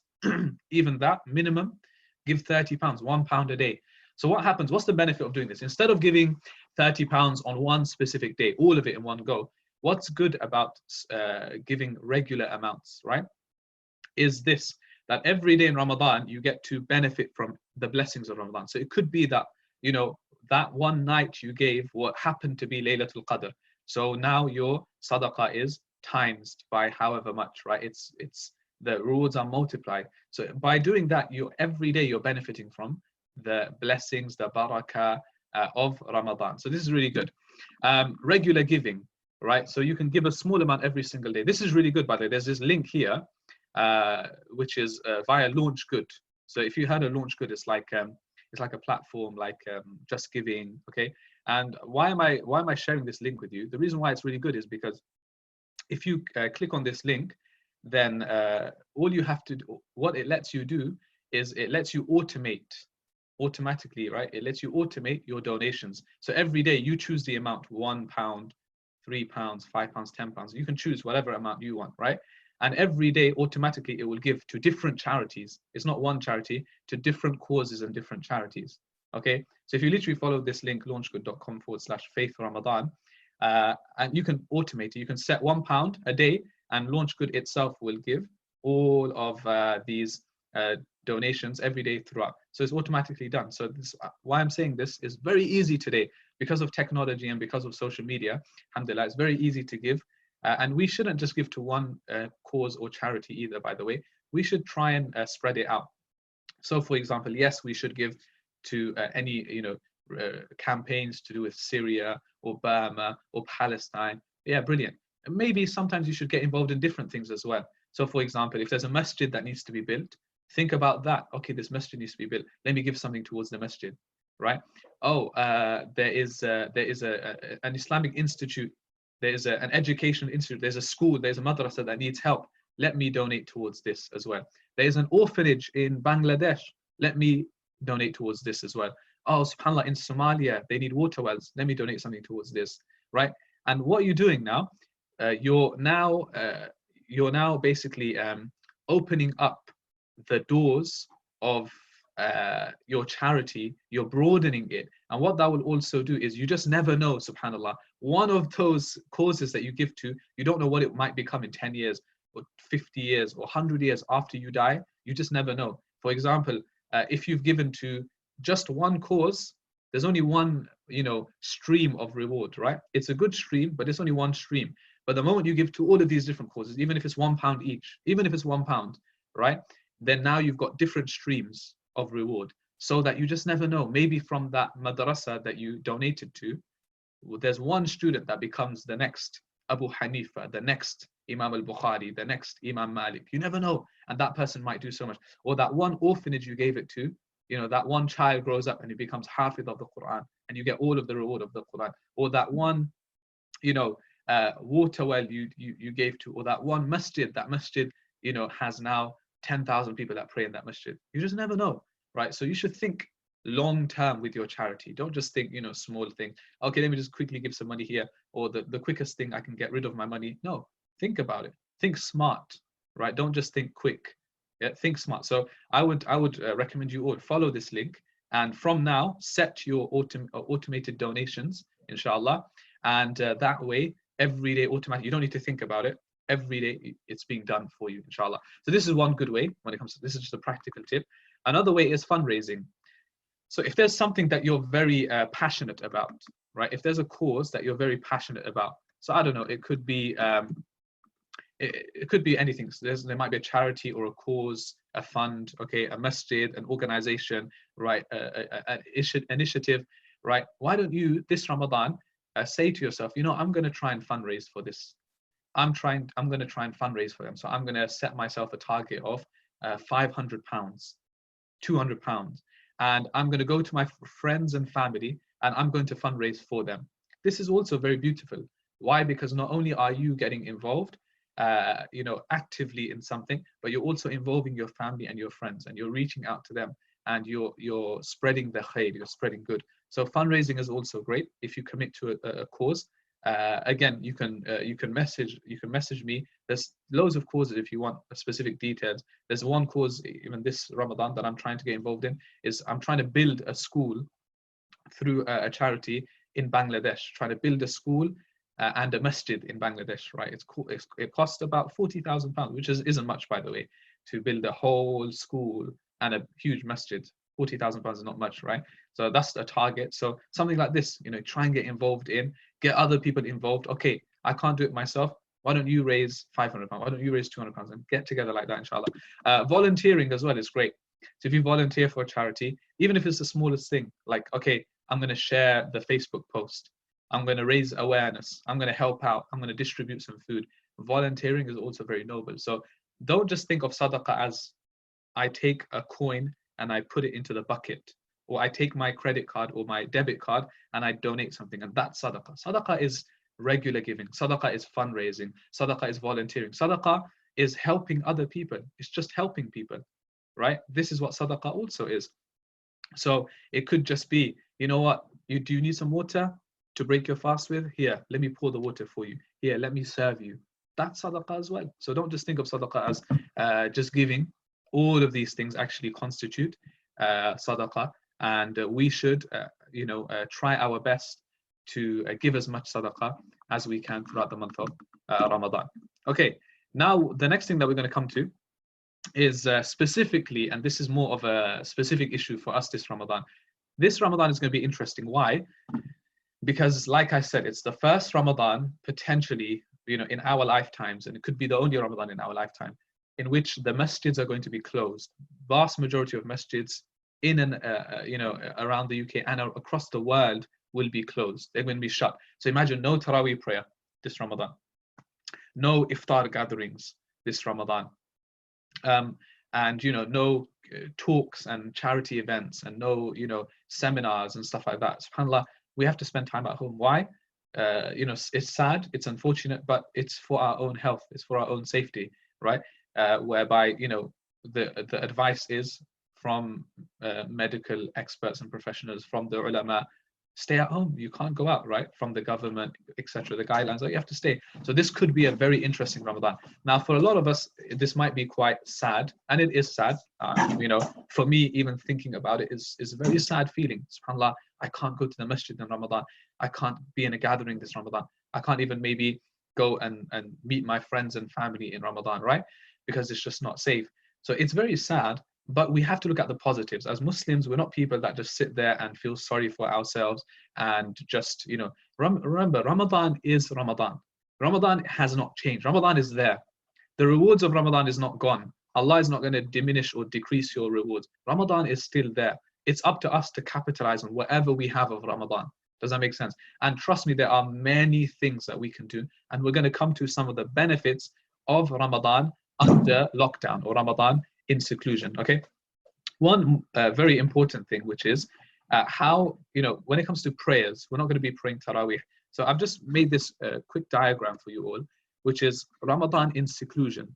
So if we're at home in Ramadan and we have to pray, 5 times daily prayers, or Taraweeh or Qiyamul Layl, how do I lead in prayer? How do I do Salah in congregation? And by the way, it's very important that we do this. Just because you can't pray in congregation in the masjid, make sure you pray in congregation at home. Okay, this is also really important, and this is also a great virtuous act. So how do we do it? So there's just some quick diagrams here. So for example, if a man is leading a woman in prayer, well, how do you do it? Okay, so for example, if a husband is leading the wife, or a son is leading the mother, or a brother is leading the sister, right? So 2 family members, 1 male, 1 female, this is how you lead. Okay, whereby it's not side by side, the man is at the front and the woman is directly behind. Okay, so you've got a diagram here just to help you. And by the way, don't comment on the diagram and be like, why is this woman, astaghfirullah, wearing a skirt for? Why is this man, not got a thobe on for? Yeah, don't worry about that. I didn't have any better diagrams for this. Okay, so now. This is if a man leads a woman in prayer, directly behind, as you can see. Okay, if a man leads another man in prayer, okay, 2 males, then it would just be side by side. Yeah, it would just be side by side. So the imam is here, and on the right of the imam, on the right of the person leading the prayer, is that one male, that one individual, just on the right, just maybe a step or 2 behind. Okay, just to make sure that you're not going ahead of each other, because you're not allowed to go ahead of the imam. That's it. Okay. Now, what if it's a mixed family? So, okay, you've got like 2 sons, you've got a daughter, you've got your wife, or you've got 2 brothers, 2 sisters. How do you do it there? It's just like a masjid setting where you have the imam at the front, you have the men directly behind, and then you have the woman directly behind them. So very straightforward. What about woman leading woman in prayer? Some of you might be like, whoa, what are you talking about? Astaghfirullah. How can woman lead woman in prayer? Right, this is bid'ah. No, it's not. It's definitely not. Okay, this is from the Sunnah actually. Aisha radiallahu anha, Salama radiallahu anha, Waraqa radiallahu anha, and many other female companions of the Prophet ﷺ. In his time, in his own house, in their own households, they used to lead other women in prayer. Woman only jama'ah, woman only congregation is absolutely fine for one woman to lead the other woman in the prayer. So this is not shocking. Maybe culturally it's not something that is done much, but there's nothing shocking about this at all. This is just the norm. In fact, this is recommended. If there's a woman at home, why wouldn't they pray in jama'ah for? especially if one of the other women is more knowledgeable, or she's more older, or she's a good reciter of the Quran. It's not just men, by the way, that are only good reciters of Quran, or men that are, amazing, have really good tajweed. Women also, right? Women also, exactly the same. Okay, so women leading other women in prayer, absolutely fine. So how do they do it? It won't be like the man here who's right at the front, directly at the front. From the ahadith, from the narrations, we can see that the woman will still be part of the row. So even the woman who's leading the prayer, she's still going to be part of the row itself, right? The reason why I've put her slightly ahead here is just to show you, just to differentiate that this is the one leading the prayer. Okay, but generally, even if she is in the same row, just slightly, maybe like a step or something ahead, just to show she's the one leading, that's it. That's it. But they're not going to go directly ahead and form a line like this, a row like this, where it's directly behind the imam. It would just be slightly right in the middle. So let's just say there were 3 women here, 3 women there. She's going to be in the middle of these 6. Okay, and that's how you lead the woman in prayer. So for those sisters who are watching right now and tuned in, if there's no, if you don't have any males in the household, okay, then khalas, you lead each other in prayer, no problem. Okay, whoever's confident to do so, lead each other in prayer. Bismillah. Don't miss out on these rewards just because you don't have a male at home, male figure at home. If not, then the other alternative is, if you don't have a spouse, if you don't have other family members, if you're a single student, or you're single, or you're living by yourself, then in that case you pray by yourself, no problem. Okay, you pray by yourself and you build your own personal relationship with Allah subhanahu wa ta'ala. Okay, everyone, so this is that diagram. I'm not going to spend too much time on it because I'm going to be wrapping up fairly shortly. So just have a look at that, inshallah, and hopefully we can send these notes out to you later if you want to have a proper look at this. Okay, so hopefully that is all clear for you all. Okay, moving on. Now, what are I'm just going to move on to some of the more benefits, the positives rather, of Ramadan in secluding yourself this Ramadan and not being out and about in the community. There's many positives of this, right? One positive, there's more time for personal worship. So actually, if you look in the lifetime of the Prophet ﷺ, Taraweeh in Jama'ah, Taraweeh in congregation was not the norm. Many people don't know this, but the Prophet ﷺ did not perform Taraweeh in congregation every single night in Ramadan. He didn't do this. In fact, in his entire lifetime, maybe a few times, in his whole lifetime, maybe a couple of times, he led the congregational prayer, the Taraweeh in Jama'ah. That's it. Other than that, do you know what the norm was? That the Prophet ﷺ, he himself would pray his own Qiyamul Layl, night prayers. The Sahaba, they would pray their own. That's how it would work. Everyone used to be in their own homes, or they used to come to the masjid and they used to pray in the masjid, but individually. So they used to come to the Prophet ﷺ's masjid, and individually there'll be one, some people here, some people there. Maybe sometimes the smaller jama'as, so 2-3 people praying together, 2-3 people. That's how it was. That's the norm.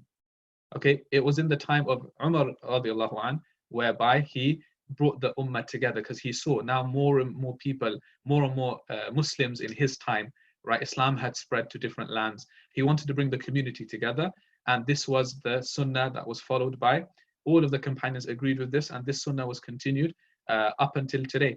Okay, and if you're again shocked by this, how could Umar do something? Remember what the Prophet said, that you hold on to my sunnah and the sunnah of the Khulafa al-Rashidin after me. So meaning Abu Bakr, Umar, Uthman, Ali, they all did something unique. Not that they introduced something completely new, but they all did something unique to complement or as a maslaha or as a wider benefit for the community. They had to make certain decisions. And alhamdulillah that Umar did this, because look at the benefit we see today of congregational prayers where the whole community gets together for this. Imagine if we didn't have this. Now we're in a unique situation where we're going back to the origin, which is the norm in Medina during the lifetime of the Prophet. The norm was you pray by yourself in your own homes or with your own family members in small congregations. You do that. We're back to that now. So I don't want you to be upset that you're not in the masjid. Yes, it's different to be in the masjid, but right now we're actually just going back to the norm. Make your own personal worship. Okay, read your own Quran, do your own tasbih, do your own dhikr, do your own tarawih. Alhamdulillah, it's great. Okay, another positive is that you get to spend more time with family.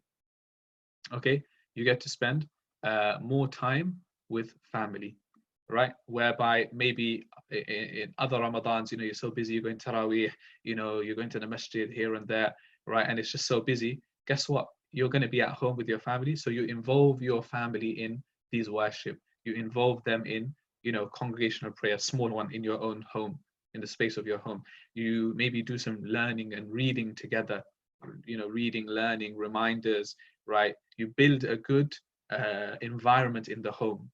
Okay, and that leads on to the next point, that the home can become a place of worship, where the Prophet said, don't make your homes like graveyards where Allah's name is not being mentioned. You know, it's completely dead.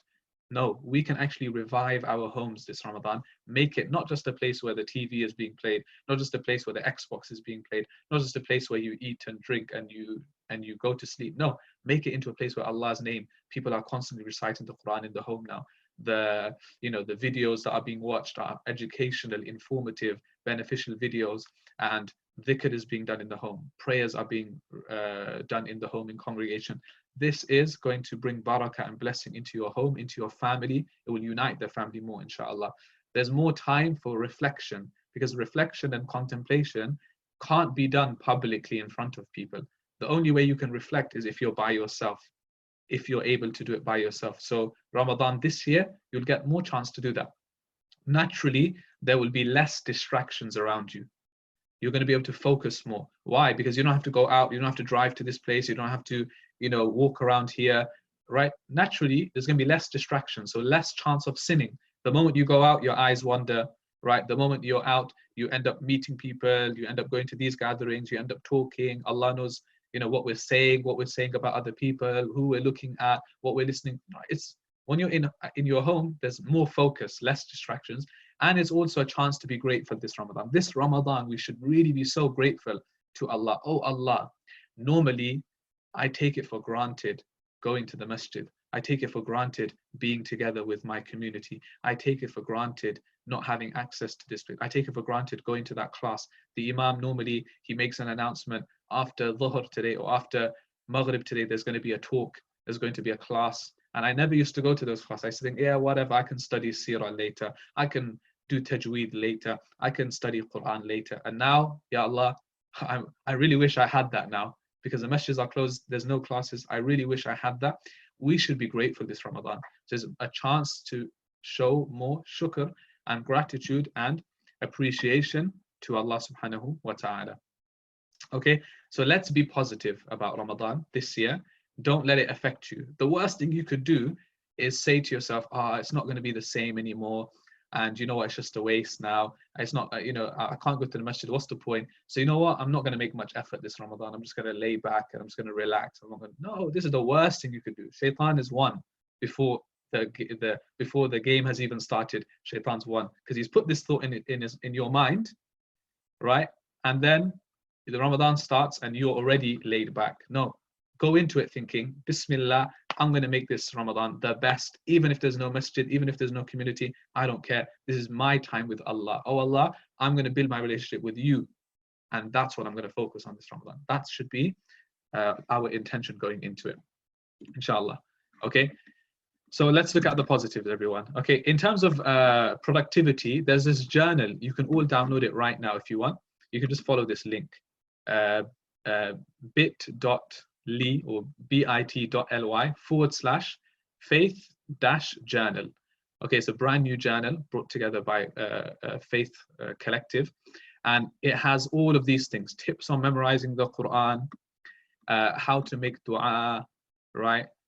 Planning Ramadan, first 10 days, daily checklist, du'as, right, from the Quran, du'as from the Sunnah, du'as related to Ramadan, tips for productivity, tips to overcome laziness. Lots of, this is the first time, you guys, by the way, are the first people getting a hold of this. This has not been announced to anyone yet. So if you want, Bismillah, you can download it for free right now. It's a PDF. It's got, you know, it's a good size PDF. It's absolutely free. Make dua for those who have brought this together for you, inshallah. and that's all yours. So you can use this journal, and over the next few days, you can plan Ramadan ahead. You can read all of the content that's there, and you can, inshallah, again, put it towards having a really good Ramadan. And by the way, also, we're going to be sending out notes to you from Q-Iman. Again, it's going to be notes on fasting and everything. And at the end, again, there's going to be timetable and other tips as well. So you've got plenty of materials available, inshallah. There should be no excuse this Ramadan. There should be no excuse this Ramadan to not basically make use of this and to not capitalize. Okay, so I'll share this with you all. Right, the faith journal. Right, you just need to follow that link that I've just sent to everyone. And then some of you said the launch good link didn't work. Okay, so we can share that as well with you, which is the Faith Ramadan link, right? Which all of you should be able to access. Yeah, it's Faith Ramadan, that one. So you should be able to access that one as well. 1 second. There we go. If you follow that link, inshallah, you should be able to access that. So yeah, make dua for those who put this together.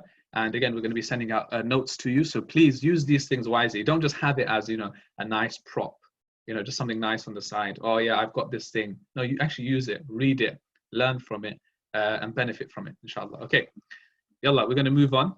So you've got the link for that. Bismillah, we're going to move on now. Last point, inshallah, before we end on my segment, before Q&A as well. So any questions you have, now is the time. Shortly, not just yet, but very shortly, inshallah, we're going to be taking your questions. Now, I'm just going to summarize for you all of these main Ramadan goals before we end for today. Okay, the main Ramadan goals that you should have. This is a summary. There's 10 specific goals that I'm going to give you, and these are the 10 that you should focus on. These 10 are also in the planner, but these are 10 I'm going to just go into a bit more detail. So when it comes to the spirit of our actions, now, obviously, in Ramadan, we should be offering our daily prayers. This should be one of our goals, that not only am I going to be praying, but I'm going to pray all 5. Maybe outside Ramadan, I struggle, but this Ramadan, I'm going to focus on my prayers. But when we say have a goal, you have to be specific, right? When you have a goal. So when it comes to your salah, it should be offering all the prayers. It should be praying at the times that have been appointed for us. So not delaying salah. We should aim to pray in congregation. Obviously, now if the masajid are closed, then that obligation is now lifted. Okay, pray with humility and devotion. So not only am I praying on time, not only am I praying in congregation, but now I'm praying with devotion. I'm praying with humility. I'm concentrating in my prayer. So these are goals that you should have with your prayers. Really focus on these elements, okay, this Ramadan. When it comes to fasting, we've spoken about this. Not just staying away from food and drink, but okay, I need to remember the purpose of taqwa. I need to avoid any sins of the tongue, backbiting, lying. Okay, when it comes to eating, I should eat modestly. When it comes to wasting food, I should not waste food, and so on, right? So again, remembering the spirit of fasting. Giving in charity, like we said, fundraising for a particular cause, giving small and regular amounts. This is number 3. Number 4 is making dua. Okay, create a dua list. Right, so I'm going to make dua for myself, for my akhirah, for my family, for my brothers and sisters, for the ummah, right, for my health, for this and that. And you write a list. It's fine. You can read the list, by the way, when you're making dua. It's not like salah. You can read the list in English, no problem. If that helps you, make dua at the recommended times, suhoor time, iftar time. Aim to have a conversation with Allah, like we said, right? So dua as well, this should be another goal. Number 5, Quran. We split it into 3 areas: recitation, memorization, and reflection. So don't forget to focus on these 3 areas. Number 6, knowledge. I want to pause here, very important. When it comes to knowledge, okay, sign up to a course. Okay, in Ramadan, there's plenty of, subhanAllah, because of the current situation, the amount of online courses, content, materials are available. There's no excuse not to sign up this Ramadan, right? Sign up, listen to a podcast, watch a video, the entire seerah, or, by the way, in that Ramadan planner, the faith journal, there's a whole reading list there. So you've got books on seerah, spirituality, and, other books. So there's a whole reading list there. Look at that reading list, pick a few books and start reading. Okay, or listen to a podcast or watch some videos or sign up to a course with a teacher. And by the end of Ramadan, you should be able to say to yourself, okay, alhamdulillah, by the, compared to 30 days ago, I have increased my knowledge in the area of seerah, in the area of Quran, in the area of spirituality, in the area of this XYZ. So you should really focus on increasing your knowledge in Ramadan and after, because every single day we should be learning something new. Because how are you going to develop yourself and improve if you're not learning? Okay, adhkar, so constantly remembering Allah, morning and evening supplications. This should be another goal in Ramadan. Maybe something that we don't do outside of it, but we should in Ramadan. At home, so things like helping out at home, right? Sharing with others, including neighbors. Okay, not just letting one person in the household take care of everything, but you also help out. You help out in something, right? Take the burden off others. Again, service at home is very important. This should be another goal. This is, by the way, a very, very, rewarding and fulfilling act. It's not just something that, only this person in my house does it. I don't do that kind of. No, you should. Okay, timetable, Ramadan goal. Stick to the planner that you have. Remain steadfast. Stick to the timings. Okay, after Fajr, I'm going to recite Quran. Then I'm going to do my morning adhkar. Then I'm going to have a rest, no problem. After Dhuhr, I'm going to read some more Quran. After Asr, I'm going to do some reading. I'm going to listen to a podcast. I'm going to sign up to a course. Maghrib, okay, I'm going to have my iftar. Taraweeh, and you timetable and you stick to that timetable. And finally, number 10, anything to do with tazkiyatun nafs, purification of the heart. You work on diseases of the heart, right? So you work on something that you have that is negative. You pinpoint, you identify. You know what? I've got this issue that I get angry too easily, right? I lose my temper. Okay, you know what? My tongue is too loose. I say whatever to whoever. Or you know what? I'm not modest enough. Or I waste a lot of money on unnecessary things. Or you know what? I get jealous of others too quickly, right? Identify and work on one thing that you get rid of by the end of Ramadan. Dhikr, time for muhasaba. Muhasaba means self-reflection, right? Self-accountability, that you take yourself to account, you ponder and you work on yourself. These are things that you should focus on. So these are 10 Ramadan goals that I've given you. I've been very specific with it as well. And all of us here should make the intention that by the end of Ramadan, we all focus on these areas, and we have built and we have improved in some capacity or the other in these particular areas, whether it's our prayers, our daily salah, whether it's our fasting, whether it's our giving in charity, and so on and so forth. Does that make sense? Yeah, so lots and lots of things to think about here. Okay, any questions that you have, this would inshallah be a good opportunity to ask questions before we take another quick break, and then before Ustadh Farhan takes over, inshallah. Okay, so I know there's some questions. I'm going to go back to them. Okay, whilst we're waiting for some questions to come through, some very important announcements. So we just spoke about knowledge and signing up to a course. So there is a very unique course that's starting from the first day of Ramadan. It's starting from Friday, in fact. Okay, it's starting from Friday, this Friday coming, which is this course here by Q-Iman, Al-Adab al-Mufrad. Al-Adab al-Mufrad is a famous work by Imam al-Bukhari. You all know the famous Imam al-Bukhari, rahimahullah. He is the one who compiled the Sahih al-Bukhari, the Jami'. Great scholar of hadith, but he's also compiled this book here, Al-Adab al-Mufrad, and I've got the English version here, which is a perfect code. You can see how big it is, yeah? A perfect code of manners and morality. Okay, so this is Al-Adab al-Mufrad by Imam al-Bukhari, rahimahullah.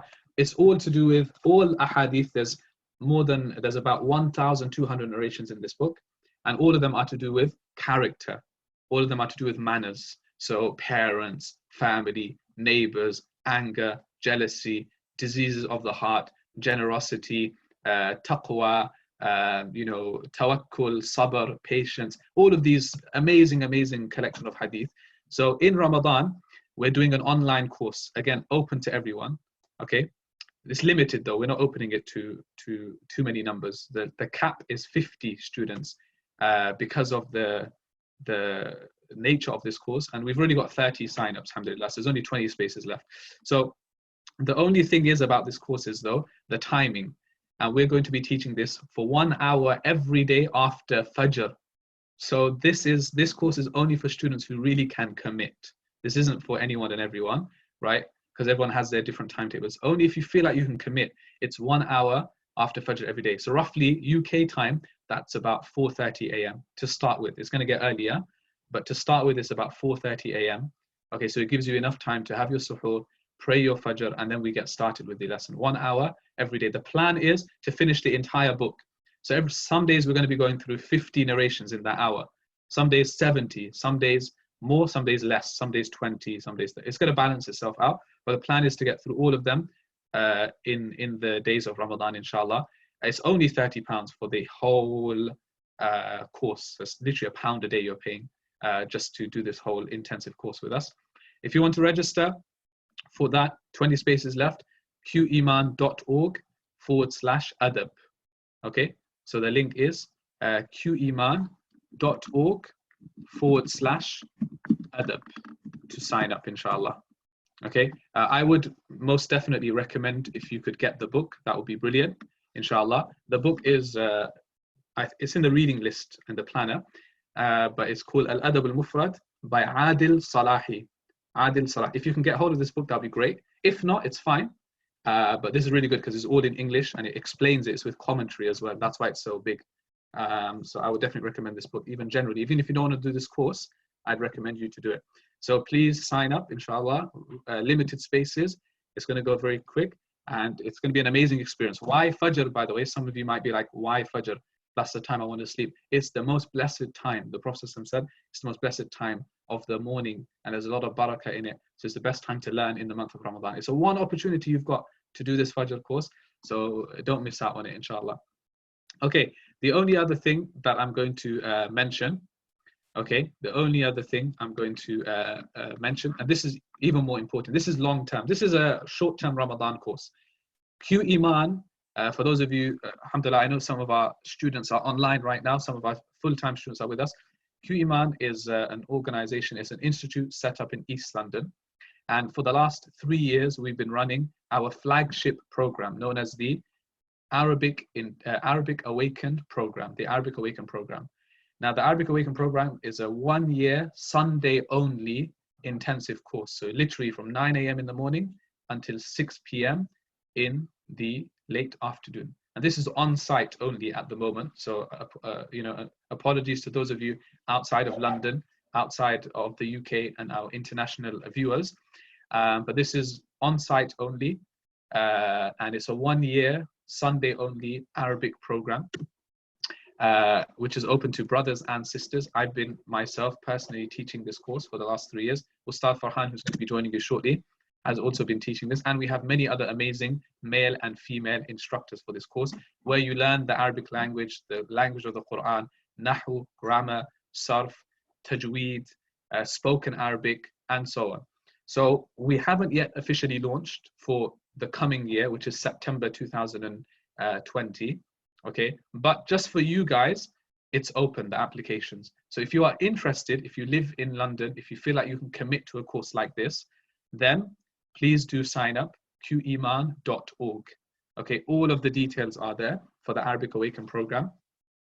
And there is 100%, there's £100 discount if you sign up before the end of Ramadan. So if you sign up before the end of Ramadan, you get £100 off the total, inshallah. And any questions you have, please contact us, email us, speak to one of us, speak to the admin. Any questions you have about this course. I know it's a big commitment and some of you don't want to sign up straight away. That's fine, but please look into it. Just speak to some of our students, mashallah. The progress is amazing. The first year students who joined us 3 years ago, they are now in their final year and they are now reading books like Sahih al-Bukhari in Arabic. They're doing tafsir of Surah Yusuf, Surah al-Baqarah in Arabic using Tafsir Ibn Kathir, Tafsir al-Qurtubi. They're writing essays, fiqh essays on things like transactions, on things like nikah and talaq, on things like hudud and all of these things. So very advanced level, mashallah. They started with this Arabic Awakened course. If you, by the way, have already studied Arabic, if you go on the Q-Iman website, there's other courses, like another one-year program known as the Islamic Sciences Diploma. So if you've already studied Arabic, then you can study tafsir, hadith, and fiqh with us as well. Again, on Sundays, on site in East London. So the offer is there, guys. I would strongly recommend those of you in London to look into this course. It's a one-year program, but you can learn the Arabic language. Many of us, we talk about it. I want to study Arabic. I want to understand the Quran. This is your opportunity. Firsthand, I've seen it with our students, mashallah. Alhamdulillah, right now, as it stands, we've got up to 100 students on Sunday that are signed up over the 3 years. So it's very exciting. So please do check it out, Q-Iman.org. Okay, everyone. So I'm going to go through some questions before we hand it over to Ustadh Farhan, inshallah. Okay, so lots of questions coming through. I'm going to answer some of these questions. Bismillah. Let's see where to start. Quite a few questions have come in. One question was, if women are leading other women in prayer, like we mentioned, so the woman-only congregation prayer, does the leading female recite aloud? Yeah, most definitely. So the woman who's leading still recites out loud as normal. Yeah, Surah Al-Fatiha, another surah, as normal, the way that a man would lead men and women in prayer, right? Woman-only congregation, that's absolutely fine. They can even do, according to many of the scholars, the iqama, the adhan, woman only, absolutely fine. Many scholars allow this, okay? Wallahu a'lam. So do utilize this opportunity if you have that. Some more questions. I read the Quran with translation in Arabic, as well as Arabic, and then in English, as I like to know what I'm reading and to increase my knowledge. The problem is that I'm not usually able to finish the Quran in the month of Ramadan. Also, I'm currently remote working in relation to my dog. Please kindly offer advice. So basically, I think the scenario here with this sister is that so she recites the Quran, but reads it in English as well, the translation, but is not able to finish the Quran, plus work and all of this. So like I said at the beginning, when we spoke about Quran, it's not an obligation for you to finish. It's not an obligation for you to finish the khatam. If you can't for whatever reason, no problem. If you're reading an English translation because you want to increase knowledge, you want to understand, that's even better, I would say. So I would encourage all of you to try and do a khatam. If you can't, no problem, right? If you tried your best, I'm saying, don't just be relaxed. Many of us, we're going to have a lot of time to read, especially this Ramadan. So don't miss that opportunity. But most definitely take time out, read a translation, increase in knowledge, inshallah, and you will see the benefits of that, inshallah. When it comes to prayer, if someone is an essential frontline worker and misses 1 or 2 salah because of work, can he or she make it up later while receiving full reward in Ramadan and also outside of Ramadan? So this is again another question that many people, frontline workers, working in hospitals, surgeons, doctors, and so on and so forth, and others who may have to miss prayer in certain cases. Now, obviously, missing prayer, generally speaking, is out of the question. We have to pray at its appointed times, but qada is there for a reason. Making up prayer, qada as is known as, is there for a reason. And if it's absolute necessity, there's no way you can get out of it. It's not like you work in an office and you're just too shy to ask your manager, oh, please, can you give me some time to pray? We're not talking about that. That's unacceptable. We're talking about here, you're in the middle of surgery, you're in the middle of an appointment, you have to, and there's no way out, and salah time is going and it's gone, then qada is qada. Inshallah, we still seek forgiveness from Allah. Oh Allah, forgive me. I had to do this, it's essential, but then you make it up. But generally speaking, there's some allowances. You can look at what Sheikh Akram Nadwi posted recently, how he says in these types of cases, you're allowed to join the prayers. So if you're an essential frontline worker, you're allowed to join Dhuhr Asr if you fear that you're going to miss the prayer. So I would check out, this is not my fatwa, by the way, this is what Sheikh Akram Nadwi has said, one of our teachers. So check that out as well, because if that helps, it's better to join than to completely miss the prayer. Wallahu a'lam. So you could definitely look into his fatwa. Is it necessary to pray tahajjud after sleep? Please explain. Yeah, with tahajjud prayer, the usual sunnah is that the Prophet ﷺ used to get some sleep and then he used to wake up for tahajjud prayer. So if you want to follow that, no problem. You can get some sleep and then you can pray tahajjud. If you fear, on the other hand, let's say you're a deep sleeper, and if you fear that if I go to sleep, then I'm not going to wake up for tahajjud, then it's better for you to pray tahajjud whilst you're awake before you go to sleep. Then you go to sleep with the intention of waking up for fajr or waking up for tahajjud, that's fine. Obviously, we have to wake up for fajr. One other important point I'm going to mention is this. Do not, under any given circumstances, do not sacrifice your fard prayer, i.e. fajr, for a nafil. Do not. And what does that mean? If that means that normally you pray 20 rak'at of tarawih, and because you're standing for so long in night in prayer, that once you finish those 20, you just fall asleep because you're so tired, and you end up missing fajr, it is better for you not to pray 20 rak'at of tarawih, even if it means you pray 8, you pray whatever you can, you shorten it, okay, and then you wake up for fajr. That is the obligation, guys. Tarawih is not an obligation, okay, it's a sunnah mu'akkada. It's a very important, emphasized sunnah. No one says it's an obligation, okay? So therefore, you prioritize your isha, you prioritize your witr, you prioritize your fajr, and please do not, for the sake of tarawih or for the sake of standing in night in prayer, don't sacrifice that. There has to be a balance. So we should aim to stand in night in prayer, and it's easily done. We have, now staying at home, you can easily do 20 rakats in an hour, hour and a half. Let's say 10 o'clock you start, 11 o'clock you finish, 11:15 you finish. You can easily rest for a few hours, wake up again at 1:30, 2 a.m., 2:30, eat something, or pray tahajjud first, okay? Then recite some Quran, make some dua, then have your suhoor, then it's fajr time. Trust me, it's easy. You can get a good few hours of sleep, 3-4 hours of sleep, wake up again and have quick suhoor, do some more tahajjud. It's more than possible, but you have to be disciplined enough to follow that through. If you tell yourself from the beginning, no, I can't do it, I'm too weak, I've got work in the morning, it's impossible, no. But what the main point I'm trying to say is, don't sacrifice one for the other. There should be a great balance. Can you advise on how we should use social media during the month of Ramadan, especially Instagram? Very good question. A very, very good question, in fact, okay? What I would say, if it's possible to fast from social media, you should fast from social media. What does that mean? We said fasting means to abstain, right? So if you can abstain from social media, it's even better.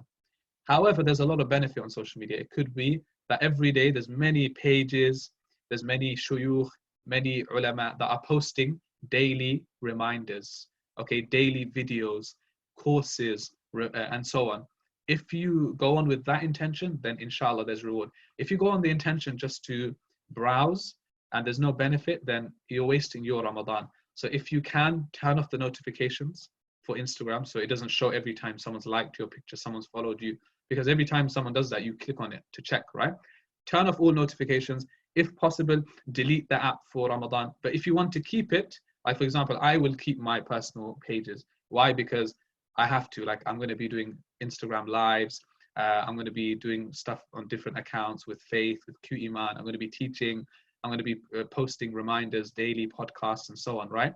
So I need to keep up. But am I going to go on myself personally just to check what this person's doing, what that person's doing? Am I going to scroll and look at memes and look at videos? No, I'm going to stop myself from doing that. So I'm going to turn off my notifications, and I'm going to go on whenever I need to post or whenever I need to do something and teach. That's it. I'm going to go on and get off again. Okay, if I need to reply to urgent messages, some people ask questions, that's why I'll go on. For a lot of us, we don't have much need on social media. So therefore, like, if personally for me, if I didn't have my teaching, I'm just being real with you guys. If I didn't have my teaching and if I didn't have my daily uploads and stuff like that, I would not be using social media in Ramadan, personally for me. So if you feel like you should and there's a benefit, then do it.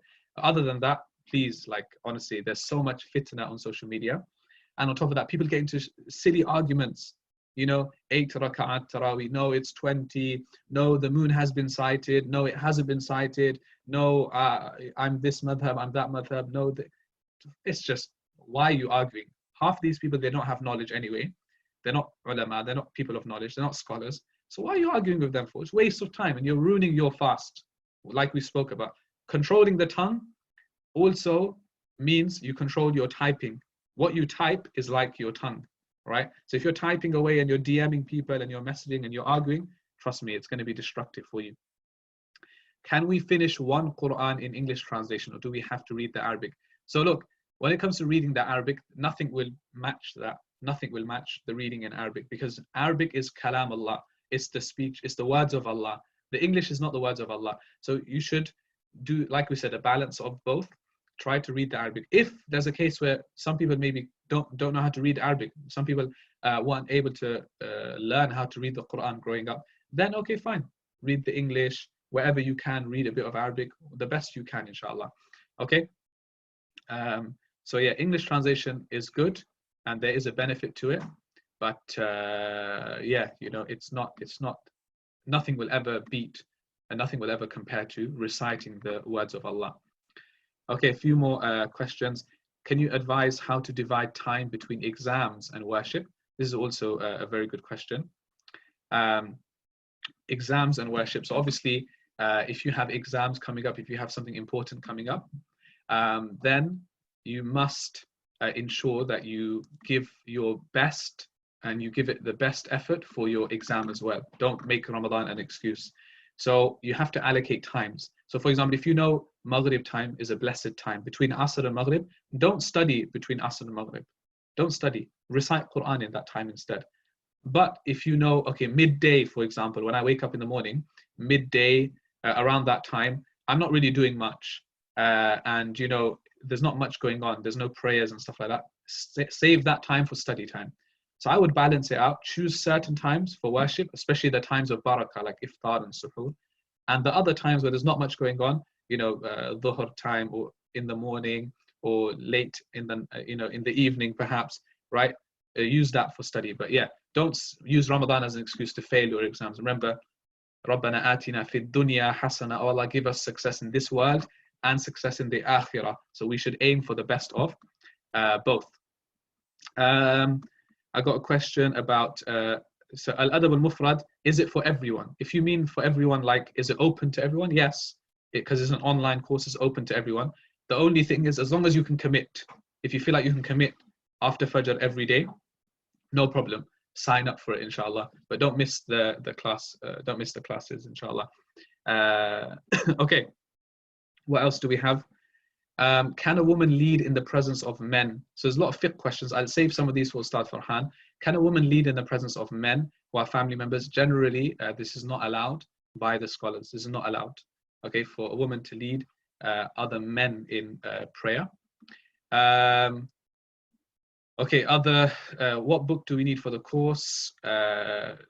Do we have to have Al-Adab al-Mufrad, the book that I sent, the book that I showed? You don't have to. No, you can do it without it. Yeah, no problem at all, inshallah. You don't have to have the English translations that I showed. But I'm going to be following that order. And mashallah, one of the brothers has sent the link on Amazon for it. So you can order that if you're able to, inshallah. Can we hold the Quran while praying Taraweeh? This is another really good question. I'll let Ustadh Farhan answer in more detail. But again, some of the madahib, they don't allow this. Other madahib, they do. This is especially for fard prayers. When it comes to nafil, there's more allowances. There's more leniency, in other words, for looking in the mushaf and praying. Again, if you refer to Sheikh Akram's latest article and fatwa, based on the allowances from the other madahib, he says, especially this Ramadan, because many of us were going to have to pray at home and we're going to be leading other people in Tarawih. He's saying that it's fine. You can take the opinion of other madahib. Imam Hanif, rahimahullah, he doesn't allow it, but others, like his own students, Sahibain, his own students, Imam Abu Yusuf, Imam Muhammad, they allow it. So you can take these views with the leniencies, but this is for nafil prayers. Yeah, you shouldn't be doing this in fard prayers like Fajr, Dhuhr, or Maghrib, Isha, the ones where you read out loud. You shouldn't be using it for that. But because Taraweeh is sunnah, it's nafil, that's okay, inshallah. But refer to that more in detail. A few more questions before we end my segment. Once in class, you said that it is better to pray witr after you have completed your tahajjud. Yes.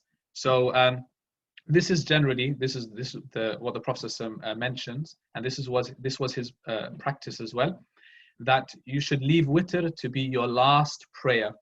Witr should be your last prayer of the day, meaning that even after, it should be prayed after tahajjud. So this still applies in Ramadan. So if you pray Isha, great. After Isha, you pray Taraweeh, great. If you want to pray more Qiyam and Tahajjud, that's even fine. Perfect. But then you should leave witr for the last prayer, generally speaking. You should leave witr for the last prayer. So what do you do then? If you sleep in between, again, same thing that I mentioned before. If you feel like you are not going to wake up, then you should pray witr. Even if you wake up and you've already prayed witr, you can still pray tahajjud, etc. That's not a problem. It's not like a requirement, like your witr is not accepted if you have not prayed, if you haven't left it till the end. It's fine. So in that case, you can pray witr and then pray tahajjud after. But if you know you can wake up, okay, and you can pray tahajjud and leave witr till the end, then it's always better to leave witr for the final prayer of the night, inshallah. Okay. Can you please tell us more about the Q-Iman Arabic course that you guys are holding? I know there was an introduction to Arabic, etc. Yeah, we can discuss this, inshallah. Admin, if you can reach out to some of the people asking, inshallah, like Brother Ibad who's asking. So yeah, it's a Sunday only program. Please go on the website and check it out. All of the timetable, the rota, everything is there, inshallah ta'ala. Okay. And yeah, it's a Sunday only program, open to everyone, adults, brothers and sisters, you know, and it's on site in our East London campus on Commercial Road in the Whitechapel area. You'd study Nahu, Sarf, you know, literature, spoken Arabic, tajweed, and inshallah, maybe some of the students can help you out as well. But yeah, all of the details on the website. So with that being said, everyone, my segment has come to an end with the Q&A. Okay. So what we're going to do, just to let you know what's going to happen now, is we're just going to take another few minutes break. Then Ustadh Farhan is going to join us, and he is going to take you through the fiqh. So this is like the big meaty details are coming now, right? Which is the fiqh of fasting. You know, who is fasting obligatory on? What nullifies the fast? How do you make up your fast? What if you can't fast? I'tikaf, you know, how can I do i'tikaf at home? And all of these things are going to be covered right now in a lot more detail. And all of the fiqh questions you can pose towards him, mashallah, because he is an expert in that field. So with that being said, inshallah, I hope you all enjoyed this segment that I've organized, which is on the spiritual side of things, the practical side of things, the preparation, the spirit of Ramadan, the goals and objectives of fasting, and so on. And forgive me for any of my shortcomings and any mistakes that I've made. May Allah subhanahu wa ta'ala accept it from all of us. Yeah, there's another question that came. Are there any videos to watch and learn about the life of the Prophet ﷺ? Absolutely. And there's, you know, on YouTube, you've got Dr. Yasir Qadi has the entire seerah, entire life of the Prophet ﷺ is available on YouTube. Okay, there's videos on this, right? So you can listen to that. It's like more than 120 odd episodes.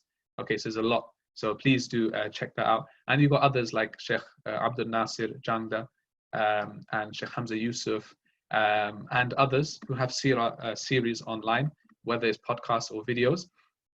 And yeah, in the faith journal that I shared with you all, we have a reading list and podcast recommendations, so you can look at that as well, inshallah. Barakallahu feekum. May Allah subhanahu wa ta'ala accept. May Allah subhanahu wa ta'ala allow us all to reach the month of Ramadan. May Allah subhanahu wa ta'ala allow us to learn and implement and bring into our lives everything that we've covered today.